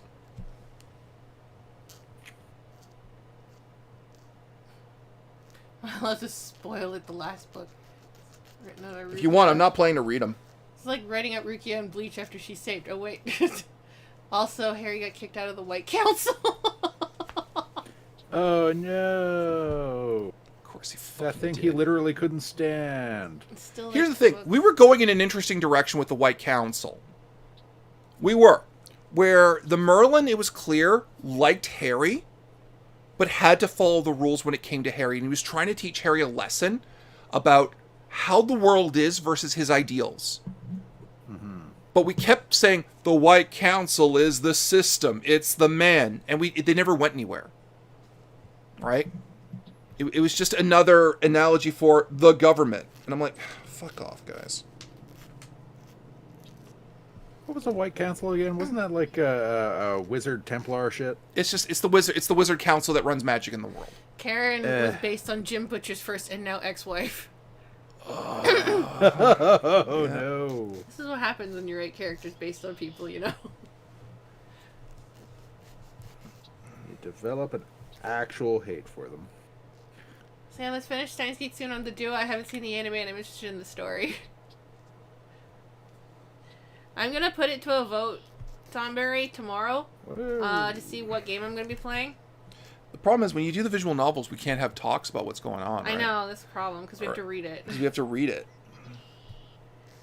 But you can have voice actor interactions with them.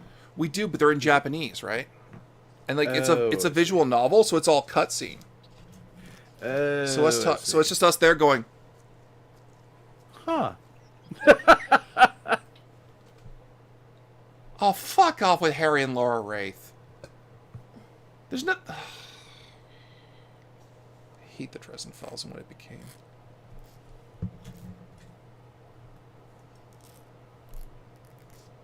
Please don't leave me. Where am I going? Because every author that I've ever followed and liked the books of has gone through a divorce. I don't want to lose you. Where am I going? I don't know, but they're all getting divorced. Fucking Butcher got divorced. Rothfuss didn't get divorced. The guy who wrote The Lies of Locke Lamora got divorced. Who else got divorced? Everyone got divorced. Okay? All of these authors who make it get divorced. Please don't leave me. Where am I going? I don't know, but where were they going? Maybe that's it. Maybe that's what happens. We need to get divorced and then I'll marry you after you get famous. We're gonna hack the system. Fucking George Lucas. All these guys get famous.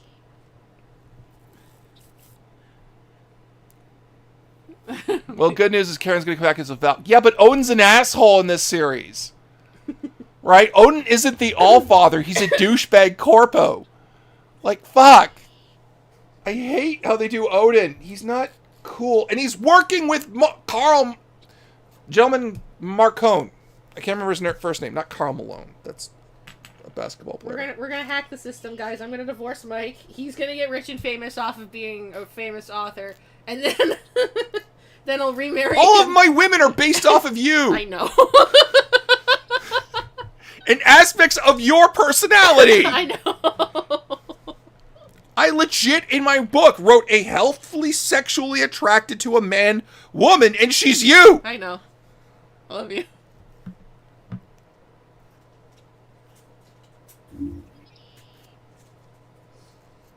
I wrote her as mysterious and not a gremlin, but that's how I see my wife.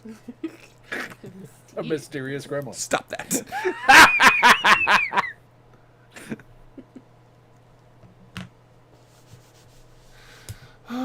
Owen was always yeah, but he was a wise asshole. Owen was also said it. John Marcone. Johnny. Yeah, gentleman Johnny Marcone.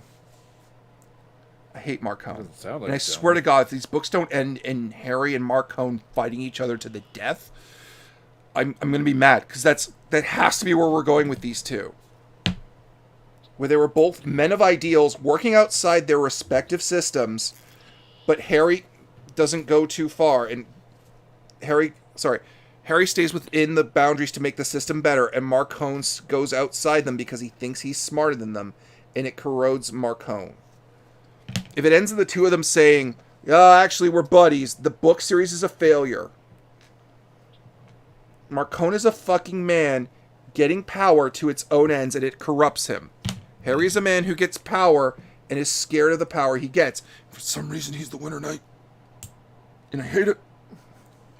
I mean, I love the gremlin part of Sam.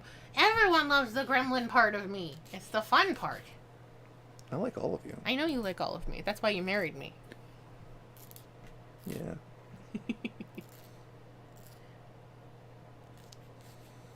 For better or for blurst? For better or for blurst? Uh-oh. No, it's not going to end in friendship. Oh, thank God. Is it bad that I want Marcone to win? Yes, because it shouldn't go that way. Marcone is set up from the outset to be a man who thinks he is better than everyone else because he's smarter. He is an analogy, but he deals in magic despite being a part of the real world. He is Harry to a T, but on the slightest narrow paths off of each other. The only difference is Harry is that Harry has limits that he can't cross because he was raised by a man. I can't remember his original man before Ebenezer McCoy, the guy who adopted him, who fought. He's got provisos. Yeah. Harry saw what that corruption did, and that is the thing that haunts Harry the most, is that at any point he can go down that path. Marcone doesn't have that. Marcone believes that at any time, everything he does is justified. This should end in the two of them killing each other and Harry winning, and you rooting for Harry and perhaps lamenting Marcone's choices. It won't. I can teach you how to be strong in the real way. Oh, for fuck me. Okay, now we have to go see that movie. Pardon me? I just threw a mini on the ground. Oh my God.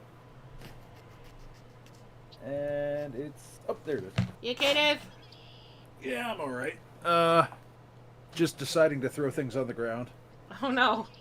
I threw it on the ground. I'm gonna die! You know what? I think I just have to put this in here. My dad is not a foe. But I lost the base, so here's a flashlight. How about I talk about a book series that I like that doesn't disappoint me? I like the Lady Trent novels. Those are good novels. Hey, there it is. They're formulaic as hell, but fuck, they're good novels.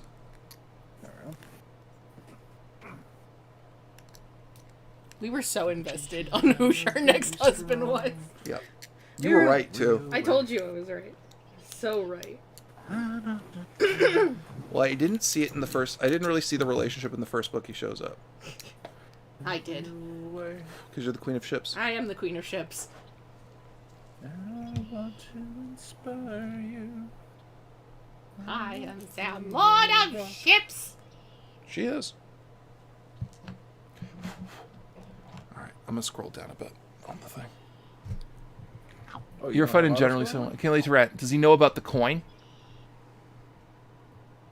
What coin? The coin's gone. Marcone has a... No! No, I'm okay with that. You remember the 4 of us? 10 uncle in the team. Justin De Bourne. Ebenezer McCoy is the second mentor. He hasn't seen it yet. So Sam is an admiral. Sam is the empress of ships. No. This Harry guy's house back in from Marcone. It's on my Twitter. If you can see, you can do Japanese. It says Lord of Ships. I know it means ships as in like boats, but it's funny. But it's to me. the other ships. The other ships. I'd like to think of you as a Commodore. Shit. Commodore of ships.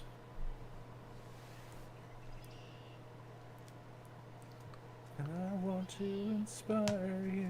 Okay, well that's fair. That's not a bad direction for him to go in. Marcone getting a coin makes a lot of sense because it shows the corruption of a man and his ideals, and that where he goes. I don't know why, but for some reason, the camera is showing that I got a bigger gap in my teeth than I normally do. Let me see. It could be focal length. Yeah, it could just be focal length.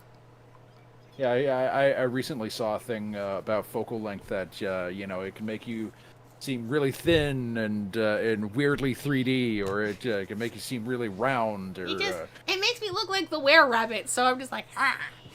Unfortunately, Karen died in the worst way possible. It's coming to bite me! Unfortunately, Karen died in the worst way possible. Former SAU cops eventually went to... Oh, God damn it. Alright, so I believe... She was a good character. You don't kill good female characters. There's not enough of them. Fuck me. This is an Edge Runner tech.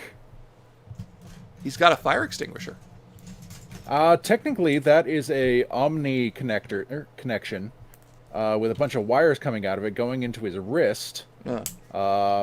Where I thought it was just his hand, and I'm like, oh, that's kind of lame. But no, his hand's still there on the back of the cables. It does kind of look like he's about to fire extinguish something. But I think he's, gonna hack something. Or slice something. What do they call hacking in Edge running. Cyberpunk? Edge running? Or net running? Net running, yes. Well, no one really net runs anymore because the net don't go. Yeah, it's hard to go when the net don't go, yo. Because Rashay Bartmoss ruined the internet. As you do. When you're written to. Bartmoss said, it'd be cool if I gave a bunch of AI sentience and turned it loose on the internet. Why? It'll make me a legend, and it did, and he died in a freezer in a dumpster. I mean, sometimes, Grimdark doesn't need to span the galaxy to be Grimdark. And now Netwatch's entire job is, don't go in there! Why? Because we don't know what it's like out there. And what do you do in 2077? You go into the net. The one place you don't go. Because something might come back with you. And it might be driving. Hello, the net. All the memes from 2022. Yeah. So much Doge.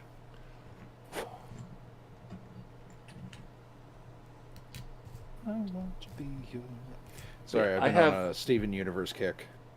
I have strong feelings about the Dresden Files. I really, really like... No, I didn't hear. Shit, fuck off. I really liked the Dresden Files in my 20s, and it got me back into reading in a big way. And the slow degrade of it pissed me off.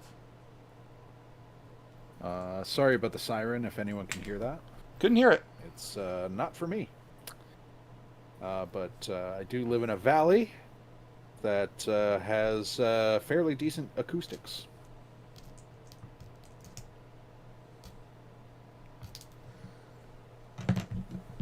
On the one hand, I'm really glad I did a brim printing for my 3D prints, because it meant I didn't lose any pieces. On the other hand, I hate that I did a brim printing, because now all these pieces are impossible to fucking get into place, because they have this fucking skirt going around them. Skeet, skeet, motherfucker. Good try, though.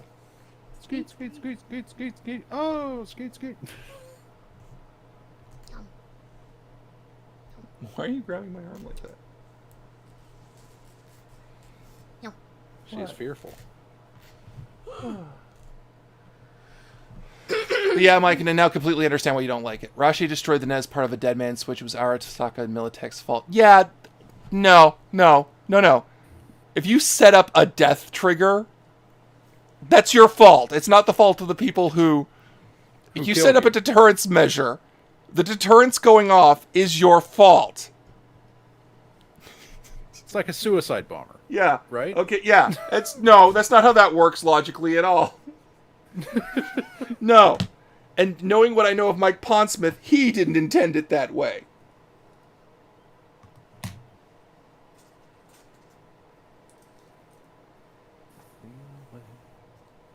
Damn it, now I gotta listen to that.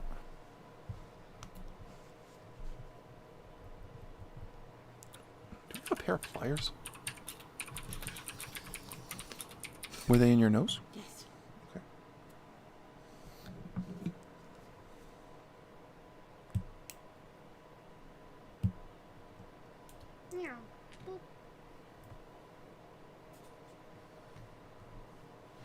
I still found it funny when I had that Harry Dresden rant in front of Tomberry, where she's like, Mike, I will fight you over Dresden Files. And then I started talking for 5 minutes, and she went, oh, okay, yeah, you have a grievance. There we go. Although, moving on to other creators I don't like. Hideki Anno.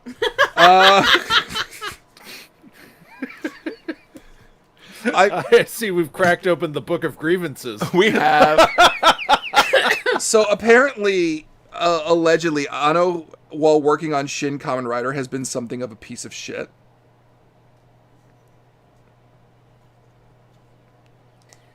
Why? Uh-oh, hillbilly mode is on. Who went hillbilly mode? Did you see 3.0 and 1.1? No, I didn't.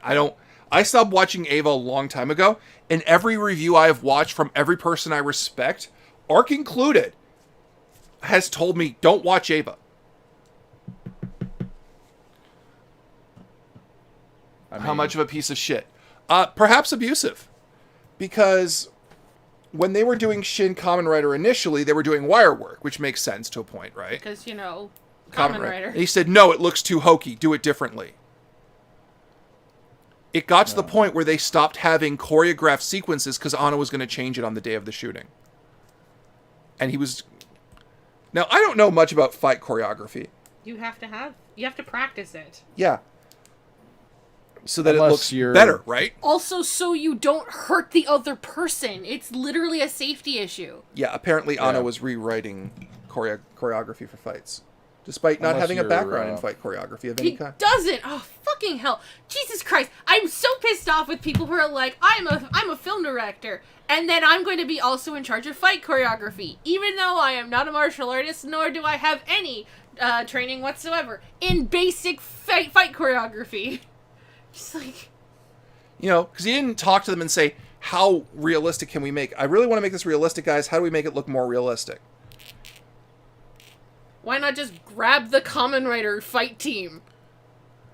The people that actually make Kamen Rider for a living. Because he didn't want it to look hokey. Fuck off! It's hokey! That's the appeal of it! Rider. No, you see, Anno is permanently a 20-year-old scumbag incel. And thinks he can do it better. I'm gonna get real pissed off at Kamen Rider. The Shin Kamen Rider. Oh, God. But yeah, I have a funny feeling I'm going to watch it. And it's going to be a whole thing about how dark we can make Kamen Rider. At which point I'm going to be like, you don't fucking get Kamen Rider, Anno. And that's coming from not a white guy, from a guy in Canada.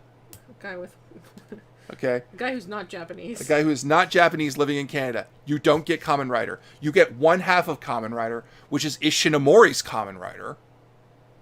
Which, yeah, but you forgot there were two men working on Kamen Rider, and one was the lead producer who was developing all the shows and put in a lot of the lighthearted shit, so that way the show could survive.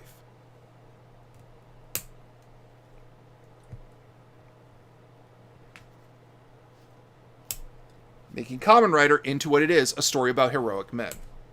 I'm pretty sure he's the type of guy who would go, I'm stupid, it's about fruit, and be like, shut up, Fuck you off. you didn't even watch it, did you? Yeah, Fuck you! like, that's the vibe it's getting, right? I Like mean, these... that was my initial impression of Guy. That's everyone's first initial impression, because they go, oh, it's Fruit Warriors, what the fuck, how can this be so, like, dark and edgy? And I'm like, no, watch it! You gotta watch it! And then I fucking watched it and I understood. Yeah! It's got one of the best fucking story arcs in the entire history of, like, cinema. It's got character depth. Fuck! Characters die and get more depth by after they die. Fuck, we stole one of the villains! Because he's a good villain. He's a good villain. But is he a villain? Who knows? It is the better version of Madoka Magica, and I don't care what anyone says. No, it is, but she did both, so it only makes sense. He made Kyubey but better. Yeah, he did. He made Madoka but better. He made Homura but better. Into two different characters. No, just one. That was Michi. No, two. Because technically, Banana? No. Homura, because it's Michi and, Oh, the first. Yeah. Banana.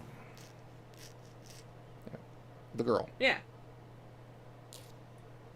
Power Thirst comes in 3 flavors. Banana, Fizzbitch, and Gun! Actually got his grapes, but you know. Yeah. Actually, yeah, he was. Kamen Rider the First all over again. Yeah, that's what it looks like. It's Kamen Rider the First. Italian Canadian. Well, Italian Armenian Canadian, but yeah. Yeah, it is Kamen Rider the First all over again. You're like, why is this so dark? This doesn't need to be this dark. It's going to look cool because the first came out in the early 2000s, and this is coming out now with the money that Anno can demand after making Shin Godzilla, right? I mean, Shin Godzilla is pretty awesome. Right? It's coming out now with that kind of money behind it. Of course it's going to look better, but it's not going to be better because of Anno. I mean to try Kamen Rider. Someone recommended O's to start with. That's a good one. That's not a bad one to start with. Not the one I would pick. Unless you really, really like stories about gay guys.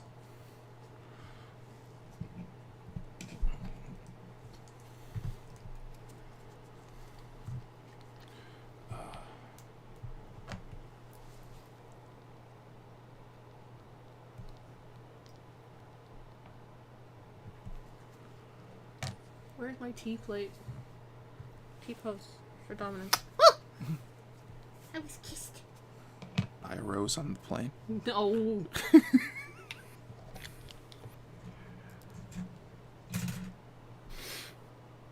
Alright, let's take a look here. Try Kamen Rider. Yep. Oh, they got it fit in. I'd go with double first. Yeah, Queen of Toll. Like I said, X-Arm. Yeah. That sounds like X-Arm's creative team tried to fix anime by completely breaking 3D anime. Yeah. Which sucks because X-Arm actually, the manga, has a good plot to it. If you're only going to watch one Kamen Rider Gaim. If you're going to watch multiple Kamen Rider, don't watch Gaim. Don't watch Gaim. Don't Start watch with Watch other ones first, and then end with Gaim. Or at least, yeah. Start with double. If you want to start with Kamen Rider, start with Forze. That's a good one to start with. Start with double. Den-O is not a bad one to start with either. The ending is just a little funky. Because Den-O's characters are better than its plot. That's the thing. That's the whole point, right? If you want to start with something that's not Gaim, like if you're only going to watch one Kamen Rider, it's Kamen Rider Gaim. If you're going to watch a lot of Kamen Rider. Watch like Den-O Forze. Double. Yeah, there's a point where it's like, why would I watch lesser Kamen Riders? Yeah, right. Like, we're watching 01, and 01 is actually, the characters are actually really good. The problem is the plot progression is really shit. Yeah, there is a literal, 10 episode block? 15. It's a 15 episode block where nothing happens. And the main character gets shit on the whole time. And everyone agrees that it's a shitty arc. It's just like, yeah, just get through it. It gets better. All right, and here is a Netrunner. Nice. Yeah, with the biggest visor. Because, you know, widescreen. There we go. That'll do it.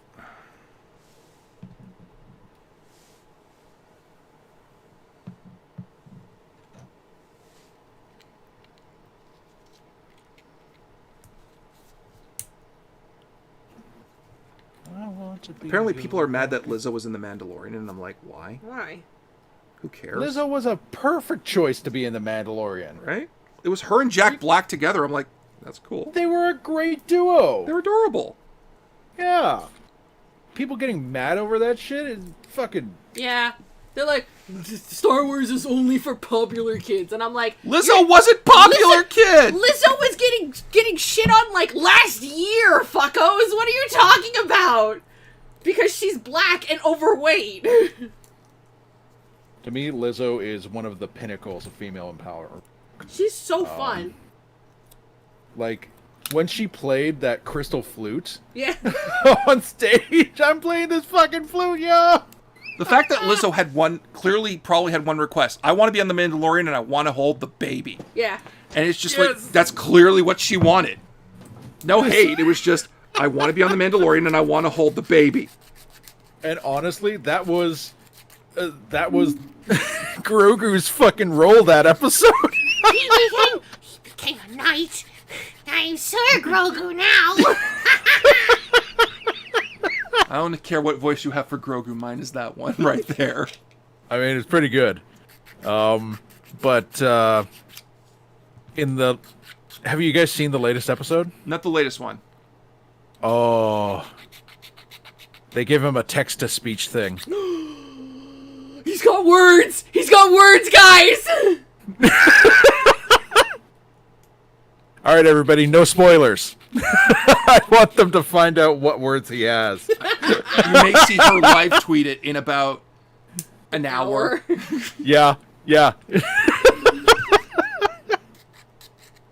Oh, I love it.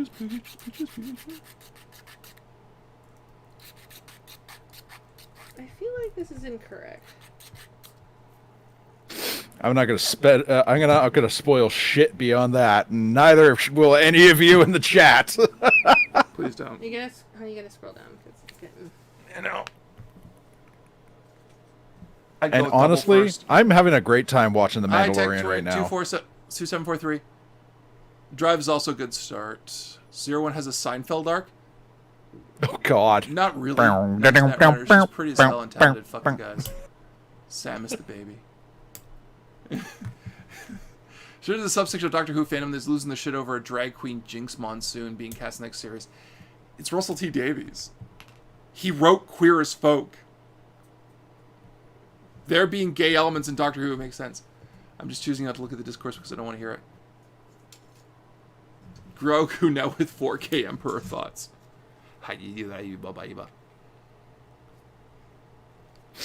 Okay. I am making progress on this kit. I really am. If he doesn't say butts at some point, I'm very disappointed.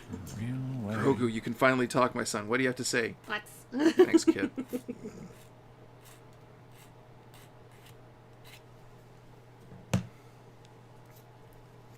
Dad. I'm not your dad.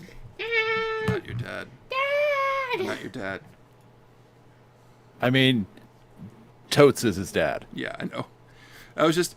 Because, Sam just spontaneously started talking like Grogu one day. During an episode, and I'm like... And someone had to be acting off of her. And I'm not a bad husband.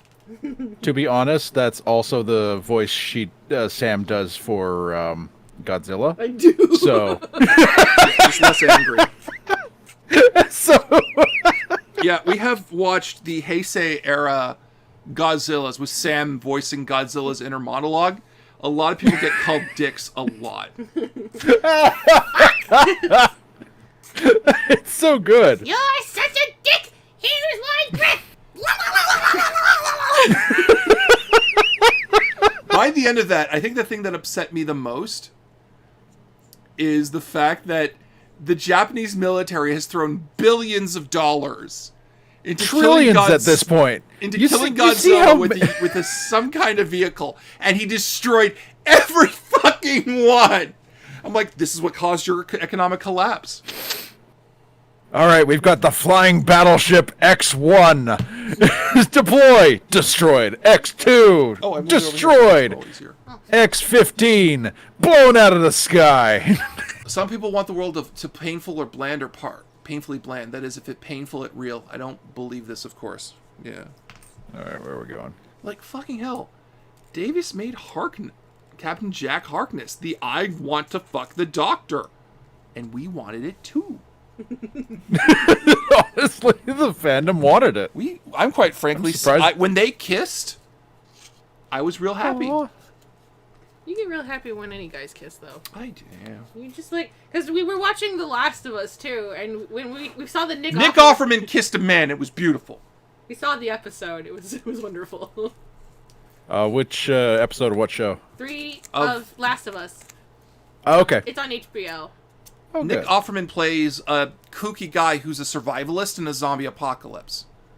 So he's playing Ron Swanson Yeah. without being grumpy. Yeah. And it turns out that he's actually gay in Right that on. episode, right? So you're like, oh, cool. Nick Offerman playing a gay character. Great. It's a nice little bit of diversity on the Ron Swanson archetype that he did, right? And then he Yeah. finds another survivor who is also gay. And the episode is their relationship, and it's beautiful. Yeah, Nick Offerman is not just the mustache. He is not. He's a rounded character. He recently... Or character actor. Yeah, he is. He played Ignatius Riley in a stage production of Confederation of Dunces. Confederacy of Dunces? And I wish I could find a full recording of that. No, he was I know also that. I do not have a in. problem with, but you know there's going to be some people that are going to be furious, especially with the war being waged on drag queens recently. They only got up to X3. For some reason, it's not masculine and edgy, it's to be discarded. Again, I don't get it. See, here's the thing. I have my masculine edgy side. I do, because I love Devil May Cry. Right? Devil May Cry But- is good fun. It is good fun, but it also has Dante in it, because who's trying to be masculine and edgy and fails. That's the fun part of Dante. Right? It's like, I'm the coolest guy here. Falls off a building. All right, I gotta go fight demons. Right? But that's Dante. But the problem is, masculine edginess comes from a very specific part in a young man's life, right? That needs to be filled in some way, either artistically or personally, in one's own individual fashion.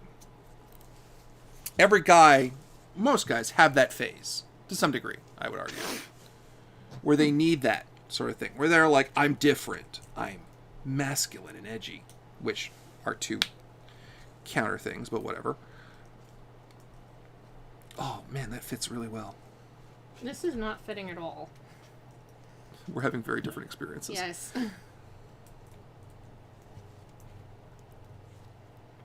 Okay, I got it, I think. Okay, I'm gonna put that there because I want to try and get this in here. Stay. Stay. But yeah, Craft Check being back here as actually Oh yeah, it's breaking Daddy. me out. I said Daddy, didn't I? Yeah, you did. Okay. Sure did, little buddy. I am not your little buddy. It's funny because you're shorter than Dave. Shut up! That's how it feels like. Shut up! They don't need to know that. I'm not the little Mike to someone else. I'm Big Mike. I will never slap you with my boonie hat. Dante only works when he's slightly camp. The reboot didn't work for that reason. Yeah, I'm back. Didn't help that they had the line that insulted OG Dante in the game that pissed off fans. Small Mike, no. Oh, boo, you're shorter than someone. Shut up, Byron! Byron, you can jump in here. You know that, right? You know you can join Hi, this Byron. conversation, man. Yeah, there he is.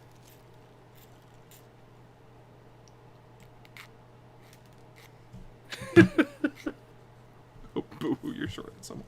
It's a thing. When you're at this height for a long point in your life, everyone else is short and it throws you off. It calls your predator sense into action. Culture predator sense.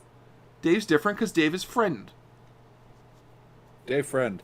Dave friend-sized. I'm Dave is Frenchie. big friend. But there was a brief period where I feared Dave for what he might take from me because he was larger. Hi, Emily. Hey, Emily! Oh, Emily, the editor. Hello. Nerds. Shut it, Emily. You teaching me Mahjong. I don't know this person.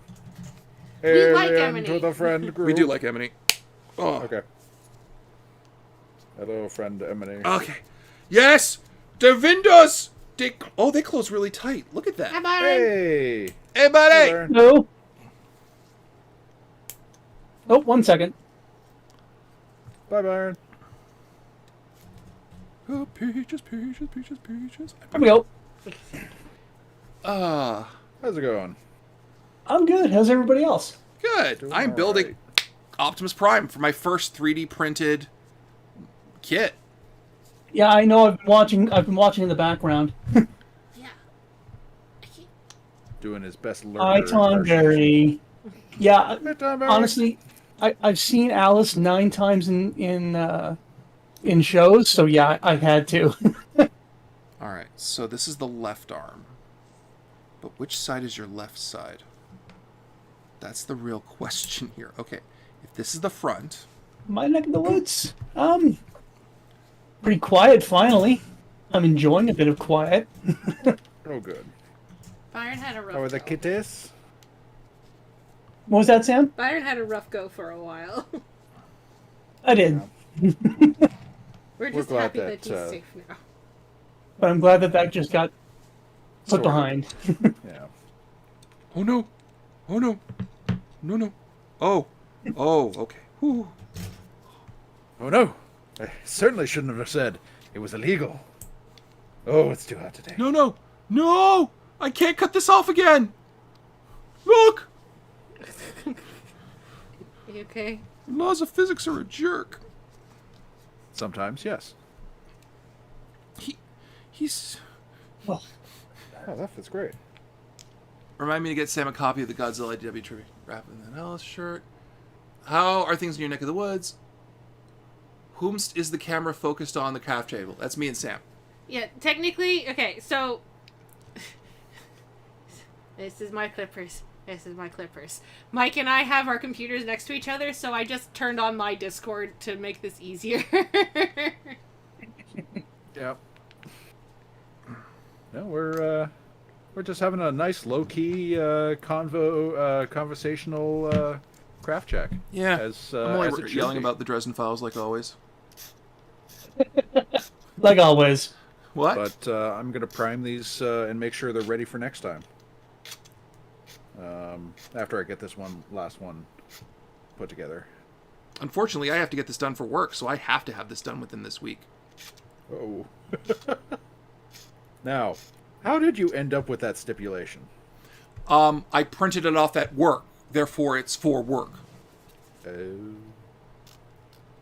Technically, it can take as long as I like, but I'd rather get it done sooner rather than later, so my boss doesn't say, hey, Mike, did you just walk off with With a $40 worth of 3D printed parts, which I didn't. But, you know. We've been dealing with kitties in the house, Squall. So the chaos of having the kitties around and a bunch of other things, I kind of had to put streaming aside. But I'll be getting back to it soon, and we will be finishing Cyberpunk together on stream. Yes, we have 2 little voidlings here at the house. All right. One is named Wednesday, and the other is named Agatha Harkness. Agatha likes to climb on Byron's stuff while we're playing games. It's funny. I'll figure that out because I can't separate these now. They're fused together. Yeah, now they've been overhauled again and patched out. I mean, we've got an awful lot of stream cats for our channel here. Well, because the cats don't make noise, right? Mulligan, on the other hand, will probably make noise. Oh, Mully would make so much noise.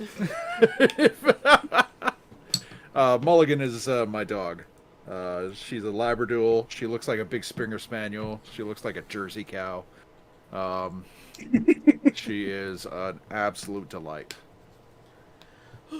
Yeah, I'm also going to be looking for another low-key game to play on the chill streams. Probably not going to be poker, but it'll probably be something as equally low-key on the chill streams that we do. How are you with the depth of the ocean? I'm okay with it. Subnautica? You know what? I've heard good things about Subnautica and Below Zero, so I might give that one a chance. Something that I can just interact with the chat as well as. Oh yeah. There's a lot of Cyberpunk. There you go, Otaku Cat. Queen Atoli, Mike hates cats, and I am allergic to cats. So we have a history, cats and I. We Queen Atoli, you know this. We cannot have cats. Ugh. So we're gonna have dogs. Sam lives vicariously through myself and our friend Blue. Yep. And Tom. And Tom with Ned. I can't have a cat. I will die. Yeah, you stop talking when people have cats. Not because you don't like the cats, but because I'm afraid to breathe. They're like, "Oh, Sam, are you having a good time?" Mm-hmm. It's all right. Mm-hmm. You okay? Mm-mm. Why? Cat? Oh, right. Sorry. Oh yeah. Gas mask with a HEPA filter on your face right now. Like fuck. Like we went to Christmas with my family, right? And my aunt has 2 cats, and I'm just like, why? And she knows I'm allergic to cats, and apparently everyone forgot I was allergic to cats. They're just like, you know your husband. Yeah, but they were like, what do you mean you're allergic to cats? And I'm like, yes, I'm allergic to cats. I've been allergic to cats my whole life. And they're like, since when? And I'm like, none of you had cats. The only person who had cats was my uncle.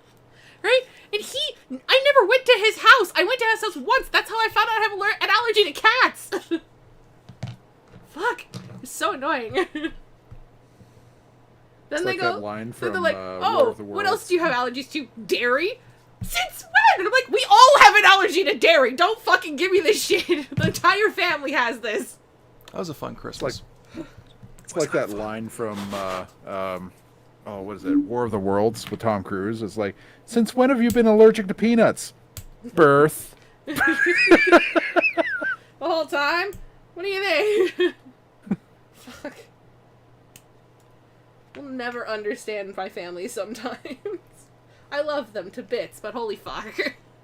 Sometimes they can be a little thick. So can any family. So can any that family. Is... I'm just happy I'm getting on well with your family. My family does like you a lot. There's another one. And not just because I'm tall and get things off the high shelf. How did I do it again? Oh, Michael. Michael, no. Fucking hell. Get off. No! Oh, Michael. God damn it! I glued another piece and out of order! God damn it. I love you. Hang on, I can fix it! I can fix it! I don't think you can. I think the world's ruined now. No, it's not. No, it's not. I can fix it. Trying to motivate you through negative reinforcement. Get the fuck off. That doesn't help at all, Dave. I have depression, it doesn't. Dave. I'm You're not sorry. allowed to do that. Reverse psychology and negative reinforcement. Do it! I need. Where are my screwdrivers that I don't care? There they are. Cool. Perfect. Oh, sorry for the mic scream. Come on. Not Michael, but microphone. Okay. I fixed it. Ow! My nail. You okay? Yeah, no, I just... Oh, my fingers. My fingies. My digits. Mine digits. I can fix it. It's okay. You're okay. You can do this, Mike. We believe. Believe. I believe. Fear the thunder.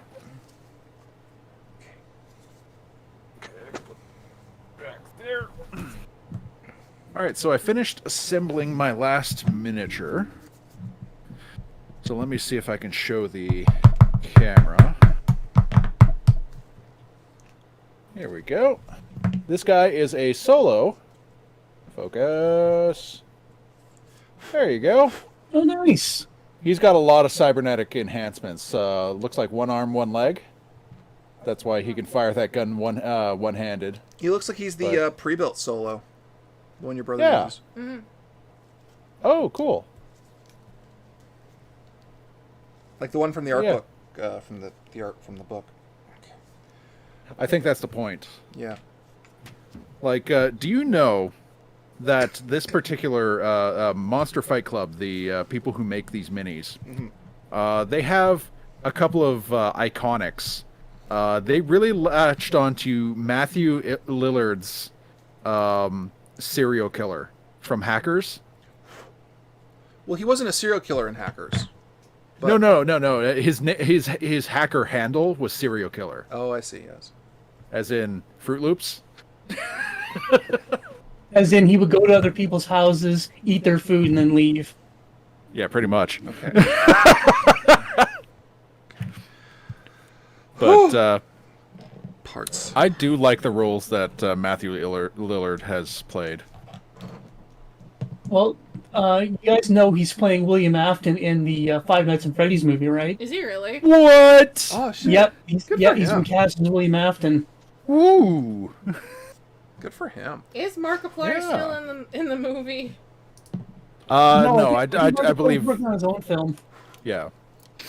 Like right now, he's filming in like Texas. You want him to play the security guard? I do. I mean, Markiplier. That's fair.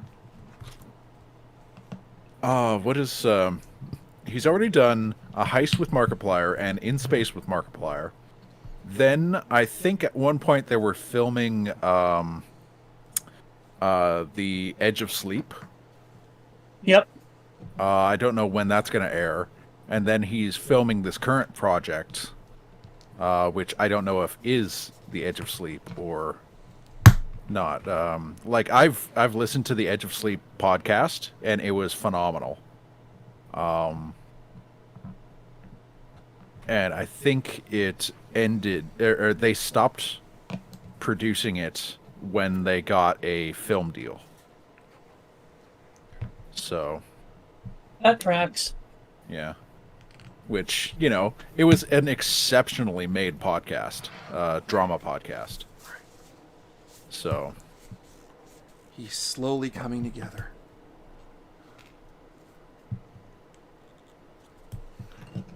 I can't believe this is coming together. I don't know what to do about these shoulders. Because, okay, you see the smokestacks on the shoulders, right?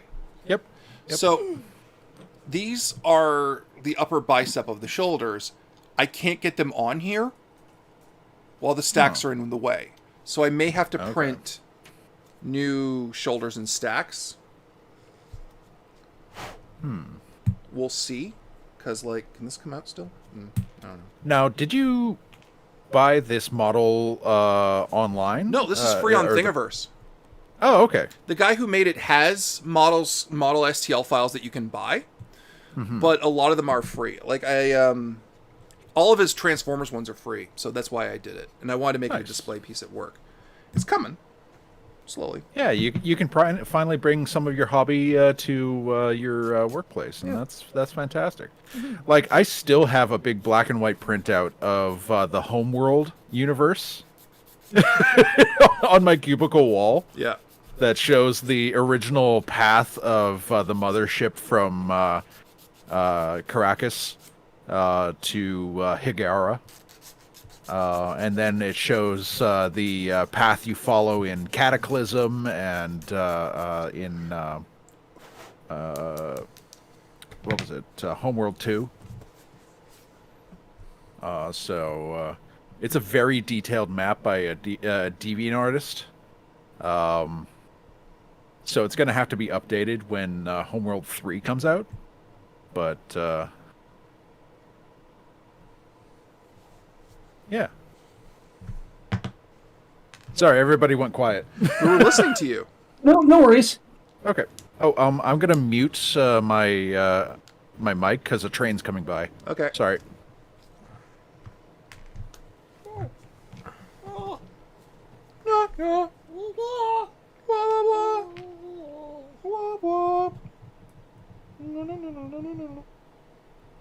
Actually, that was a surprisingly quiet train, so yes.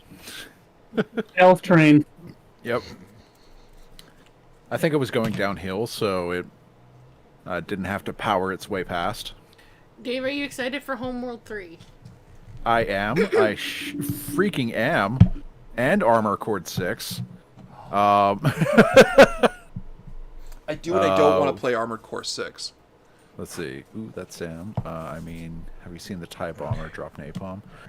Sometimes, yeah, they definitely do that. I also got my first ever DSLR, Woo! which was a hand-me-down. I've got a K200. Cool. It's it's been with the family for a long time. The family uses it to capture spirits. Yes. So my sister wasn't using her really nice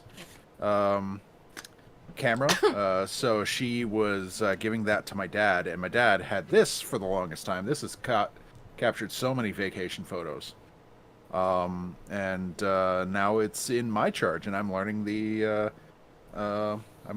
hobby of photography. Nice. So, yeah, this one still uses 4 AA batteries. But yeah, it doesn't do video. The new one does, but probably heats up when it does that. Yeah. DSLRs don't like recording. No. But this one can do batching. This one can do all the focal length. I've got 3 lenses for it. So I've got macro filters, so I can take photos of my miniatures. One of the things I've always liked to do with my DSLR is head downtown and just take pictures of the architecture. Mm-hmm. It's also an opportunity to do a bit of a walkabout too and stretch the legs. So yeah. No, this will. I was thinking about getting into some light train spotting to train myself on how to use the camera. Oh, nice. Okay. Yeah, and there's plenty of trains in Hamilton. You know, it's the Big Smoke. It's the Hammer. It's Steel City. There's a lot of steel coming and going. So there's a lot of trains. Like I live right next to a train line that I can get up to very easily and set up a little folding chair and a little tripod and get a nice stage a nice shot. Nice. So you get to watch James Bond get shot again. I'm kidding. Pardon? You get to watch James Bond get shot. Oh yeah, from that one. What was that? Was that from? Was that the desert one? I think so.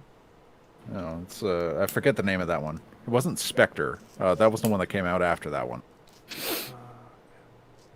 Quantum of Solace, isn't it? Yes, the Quantum of Solace, which had the most impenetrable name. Like, you literally have to go to the definitions of the words to get what that is fucking talking about. Oh, wait. Yeah, I think it might have been Skyfall. You're right. It might have been Skyfall. Yeah, that's where they went to the Bond family house. Mm-hmm. Yeah. Yeah. Okay. Where we see that James Bond was actually originally Kevin McAllister from Home Alone. Kevin McAllister or Batman? How much prep time does Kevin have? Although I would love to see someone animate or film Batman getting smacked in the face with a paint can. My favorite who would win internet is still who would win a fight, Predator or Kevin McAllister? And there was a 5-minute silence, and someone said, "How much prep time does Kevin have?" I'm like, that's fair. Now, here's a fun one. although it goes pretty meta. Who would win, the Predator or my personal mech from Lancer? And my personal mech from Lancer is a metal mark. Good luck seeing him. I think the Predator. Honestly, the Predator would I would have a very good chance. It depends, because I don't think the Melmark has weapons to get around cover. It blows through it. It has a railgun. Oh, then it's got him. Just blow through the tree. The railgun goes, what obstacle? I see you hiding up in a tall tree. I've got a very shocky sword that'll take that tree down. Who wins in a fight, Tokugawa versus... No, the Tokugawa dies, but it will kill you with it. Shing. Zap. No, I think if the Predator species or the Predator race survived 15,000 years into the future, they'd have mechs too, and Queen Atoli, I can answer that question. No, because no one is friends with John Constantine. He's best friends with a pack of gum and his smokes. You see, because Harry Dresden actually cares about people. Yeah, John Constantine may to a point, but no, Constantine uses people. Mm-hmm. The only reason Chaz sticks around is because Chaz doesn't have anything better to do. Wasn't But Chaz everyone played else by... dead or insane? In the movie with Keanu Reeves, was Chaz played by Shia LaBeouf? Yep. Okay. Yeah, so like I said, his friends either end up dead or insane. Yep. Yep. Like that preacher, he really didn't like being sane. So what was that, Sam? Dead or insane or both. Or both, yeah. Oh, yeah, that's true. Turns out sanity loss can follow you to the afterlife. The issue I had with Spectre was they changed something to make it weird, and then No Time to Die does what no other Bond movie did before, and wasn't executed spoil well. that, Okay. Squall, because I haven't seen No Time to Die yet. Yeah, I've got to catch up on my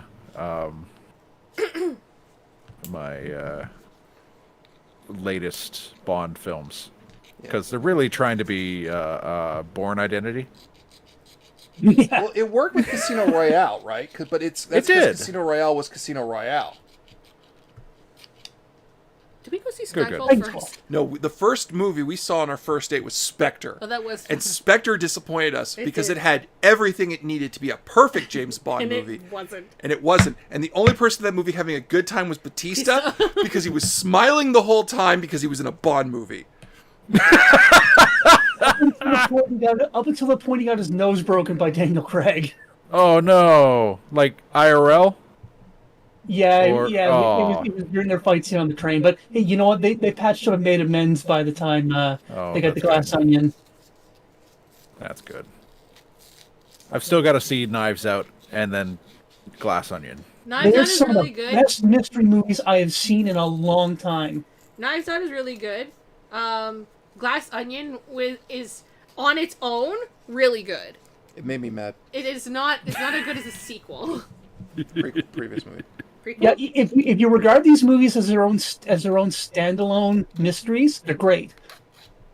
Shadow Crone, I full-heartedly agree. The best favorite Bond films, GoldenEye and Goldfinger. Hello? Go! Gold! Okay. Slowly making progress. I'm gonna try for his... Look, guys, he's slowly coming together. I may have to print new shoulders. Yay, good for you, Mike. Look, Gains! and Gains! Sorry, we watched RRR, and there was... the greatest power in the universe is friendship and gains. Yep. These are some solidly built men. They are... Like, we anticipated the film was absolutely masterful for setting up every fucking turn that came, and we were I all walked in devastated, blind. and then overjoyed by the end of the film. Yep. No spoilers beyond that. It's like I posted on on Facebook. I have not been so emotionally invested in a 3-hour film since Lord of the Rings, and that's no hyperbole. Yeah. And it's a fast 3-hour film too. God, it is. There's like maybe it one honestly part felt where that. it drags. Mhm. I would say. But the rest of it is so fucking tight, and I can't recommend it enough. I put it on the same recommendation as Bullet Train. And they had 2 big dance numbers, And they were both perfect. which were phenomenal. Yeah, it's a Bollywood film. It's almost written into their laws that they have to have dance sequences. Those were restrained dance sequences, though. At least Yeah. the first one was for a Bollywood film. Yeah. The last one was in the credits, so Yeah, it didn't matter. yeah. The second dance number was in the credits, Yeah. so it was. It's like, look at all our people, look at all the actors. Aren't they releasing a new extended cut of Return of the King? No, Yeah. it's already long enough. Yeah, they are. Yeah, they are to celebrate it. They're re-releasing it in theaters. There. Oh, I don't. I don't have 8 hours for a film, you guys. Okay. I'm old. I have there is a previously because the extended cut does not have the Eowyn Faramir wedding, which I know was actually recorded because they have pictures from the actual scene. So the extended cut doesn't actually have that, and I'm annoyed. So that's why they're trying to release a new extended cut. It's the second extended cut. We have to buy it on Blu-ray again. I know. And we have to do another birthday with you where we watch all 3 again. Do you have 16 hours for this? We did it. Not everyone came to that party and lasted. And they left. Yeah. There were waves of people coming in late and leaving early. Yeah. I've done that twice in my life, and both times it has been worth it. The next time we do it, though, I'm okay if it's just you and me, and we camp out and order food. And the kids. And the kids. You yeah. know what I want an extended cut for? Is the new Dune. Yeah. I know they filmed so much extra that they cut out. My thought is once both movies are released on home media or streaming, Yeah. we're probably going to see a cut where both films are stitched together into Oh, no. one long epic. Oh no. Oh, for Dune, Otaku Cat. Oh, they're just putting the extended in. Okay. There's a 6-hour cut of the other Gettysburg. Here we go again. I films. prefer the theatrical cuts. I have the Blu-ray. Oh, version. okay. Before, mostly for great Ken Adams sets. Oh yeah, absolutely. Ian Lundy. I know there's a 6-hour cut of Gettysburg tip because back when I was in high school, my history class took an entire day from school to watch the 6-hour cut of Gettysburg. Hell's bells. Shadowcrown. Dave, did you say that? You say that, and they released the unedited cut of 27 hours of Dune. I mean, they filmed it. I'd like to see it. I also don't know if Timothy Chalamet is interesting enough to carry 27 hours of Dune. He's the as new Willy follow Wonka. trilogies. Well, that's the best part. They kept most of the Chalamet parts. What I want is like where Idaho lands on Arrakis for the first time, makes contact with the Fremen, or the chewing out of who's the Mentat? Oh fuck! No, What? it's not Dr. Yue. Well, Yue is the traitor Mentat. Yeah, Yeah. he's a traitor Mentat. No, he was a doctor. He wasn't a Mentat. He was a specially trained doctor. He had mental conditioning. He didn't have Oh, Mentat. that's right. He wasn't a Mentat. Yeah, he was. Because they already their chief of assassins Yeah. They're chief of assassons. Hold on. Is spy hunt Thurfer. Thurfer, there we go. Thurfier. Yes. There was a scene where Duke Atreides chews out Thurfer, and they cut it from the theatrical release. Oh, okay. Yeah, and then Piter? No, not Piter. Piter is the bad Mentat. Yeah. Yeah, DeVries is the Harkonnens meant that. Yep. Can I see his chest? Sure. Go ahead. Oh, speaking of Dune, thoughts on the newer novels done by Frank Sun? I haven't read any. I haven't read I'm any. still I've just working heard on they're my first terrible. read-through. What was that, Mike? I haven't read them either. I've just heard they're terrible. Like everyone says the same thing. Yeah, it's they're trying to expand on the lore by doing separate house books, and it's not really keeping people's interests. Like honestly, if the books are going to be left in anybody's hands, I'm glad to see that it's left in Herbert's son. Problem is he's getting Kevin J. Anderson to help him, and Kevin J. Anderson's not a good author. Yeah, that's what I've been hearing too. But I know who I would ask to do Dune books in this day and age, and that's Robert Zelzeny.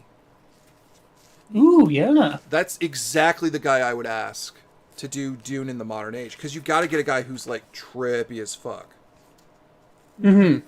And Queen Atolia, yeah, I agree. Not all of them are bad, but like the best ones are still, Dune, Children of Dune, and God Emperor of Dune. And beyond that, I think there's Chapter House Harkonnen. No, it's that Children of Dune, Chapter House Dune. Oh, okay. Yeah. I haven't seen it, Tip, but I watched the documentary about the making of it on Jodorowsky's Dune. Oh yes, the Jodorowsky's, which looked like it would be a visual epic, but it never got. Or did they film any of that, or did they only do test filming? I think they only did. I think they only got as far as test filming for it. And a lot of concept art. Mm-hmm. Which is now the real sort of gotta have of it is the concept art. Are we Yeah. Are we going until you're finished that Optimus? It's almost 5. That's why I'm asking, are we going until you finish this Optimus? Not I necessarily. didn't care for Arrival, but I loved what he did in Blade Runner. Like, I liked Arrival. I've still got to see it all the way through, and Blade Runner of 2049 is mind-blowing. But I do want to try and get as much as I can close to the line. It was never filmed, but the doc is fun. Yes, I intend to watch that someday. Let's see. I will say this about the new Dune film coming next year. I'm looking forward to seeing Fade Routha. Yes, Because they're bringing in Fade. Because Fade went through the exact same Bene Gesserit breeding program that Paul went through. Oh yeah. So imagine the two of them fighting in the desert with their varying powers. Mm-hmm. There can only be one Kwisatz Haderach.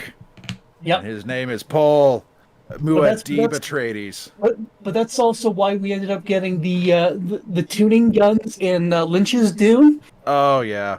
because Lynch didn't want to do. I didn't want to do sound kung fu in the sand. That's why we got Okay. that's why we got those guns. Yeah, I think I think this new Dune is doing power armor in the sand. A little bit, yeah. Yeah. Which you saw from like the visions. Yeah, the visions of the Civil War that's to come. Yeah, or Yep. I'm calling it the Civil War. I'm not going to use the J word just because Yeah. I think it's inappropriate to use the J word. Mm-hmm. I think At I have this to point- leave this for now because Sting in a plastic Speedo. That was technically a prop. Someone owns that still. They say it's been passed around from party to party, and occasionally it finds its way back to Sting, who makes love in it. If he can get in and out of it. hours because the man does tantric. Oh yeah, he's a self-proclaimed tantric master. I got pretty when far. I make love, I start with charcuterie and light drinks. And we moved to the ayahuasca. Yep. Then we're all rolling around on the ground throwing up. Don't do ayahuasca, kids. Don't do ayahuasca. Trust us. I mean, I tried mushrooms recently, but that didn't exactly affect me. I didn't take a high enough dose for it to do anything. Dosing is generally the better way to go with that anyway. Yeah, So yeah. you're doing the right thing. Don't do ayahuasca. Yeah, ayahuasca has. Whew. It's actually illegal Effects. in Canada. Ayahuasca, yes, it is. Wait, it's legal? It's illegal. Illegal. Oh, illegal. Sorry. Yep, it's not yet. It's almost done. That's the annoying part. If I didn't have the other It's, stuff I had to do tonight. Haven't seen the new movies yet. No. You okay, honey? He's almost done. No. Hang on. Did you goof it again? I almost goofed, Oh. but I caught it. Okay. I caught it. I'm gonna stop now. You pre-goofed. I'm gonna stop. Brendan Fraser had the George of the Jungle loincloth for many years and gifted it to his co-star after many years when she appeared on the Sharon Osbourne show. Oh, Jesus. The Brotherhood of the Traveling Loincloth.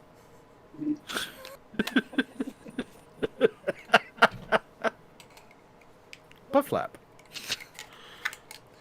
All right. And now Brendan Fraser's back in acting. Yay! Good for him. That guy It had was a too rough long life. without him. So Yeah, I Apparently she- heard that part of the story. She had a huge crush on Brendan Fraser during George of the Jungle, to the points where she couldn't actually look at him. Sometimes she had to evade her eyes from blushing. Oh, it's looking really cool, Sam. yeah, because I'm building the gunbuster, right? So I've got Mhm. the chest done. So that way you can see it a little better. Oh, we're gonna Yeah. I got the chest done. Nice. Oh, nice. All right, is that what is that? Combined machine Buster Machines 1 and 2? Yeah. Nice.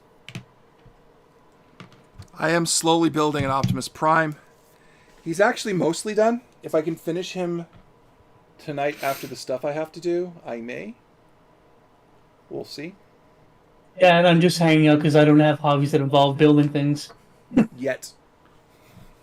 What do you mean yet? Yet. Yet. As in no.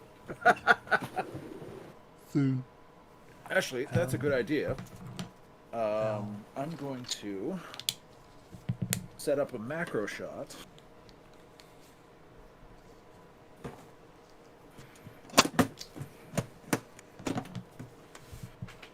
I have to put them all back in the box.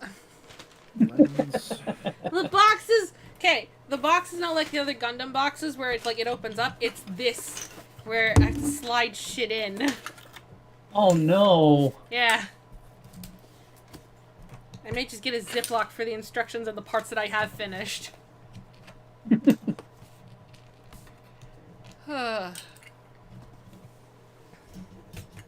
God damn that. This does look good though, right? Yeah, it does look good. Alright, I didn't read, hun. Yeah. Before you clean up entirely, Yes. maybe we should say goodbye to people, because, you know... Well, it's- I was waiting for you to finish talking, then I was going to do the goodbyes. Oh, I see. So, thank you everyone for coming out to the first D20 Live Craft Check in a very long time. The first Yeah. 2023. Yeah. The first of 2023. We will be back in 2 weeks with more Angoria for D20 Live, which is a much Looking forward beloved to by that. all of you game. Followed by that, we will be... What are we doing after that? You're doing Maid. I'm doing Made in May. Yeah. And then after that is Anime North, which Yep. everybody should go to, because Anime North! Yep. Oh, yeah. Because we will be performing back there, and can we tell them what day we're doing? Yes. We're going to be performing on this Saturday at Anime North. Yeah. Hell Which yeah. is going to be a hell of a fucking thing. You're a So we are mainliner. severely looking forward to that, and we can't wait to share that footage with you all. So get fucking hype, because we already are. I'm gonna show off the poster for it tomorrow, Yeah. because poster. It's gonna be fun. Yep. All right. Yeah, and trust me, guys, you're gonna want to be around for that because we've seen it and it is epic. It's a very good poster. It's so I'm very nice. happy with it. Yeah. So until then, as always, everyone, stay home, stay safe, and stay kind. We will see you next time. Bye. Bye. Bye.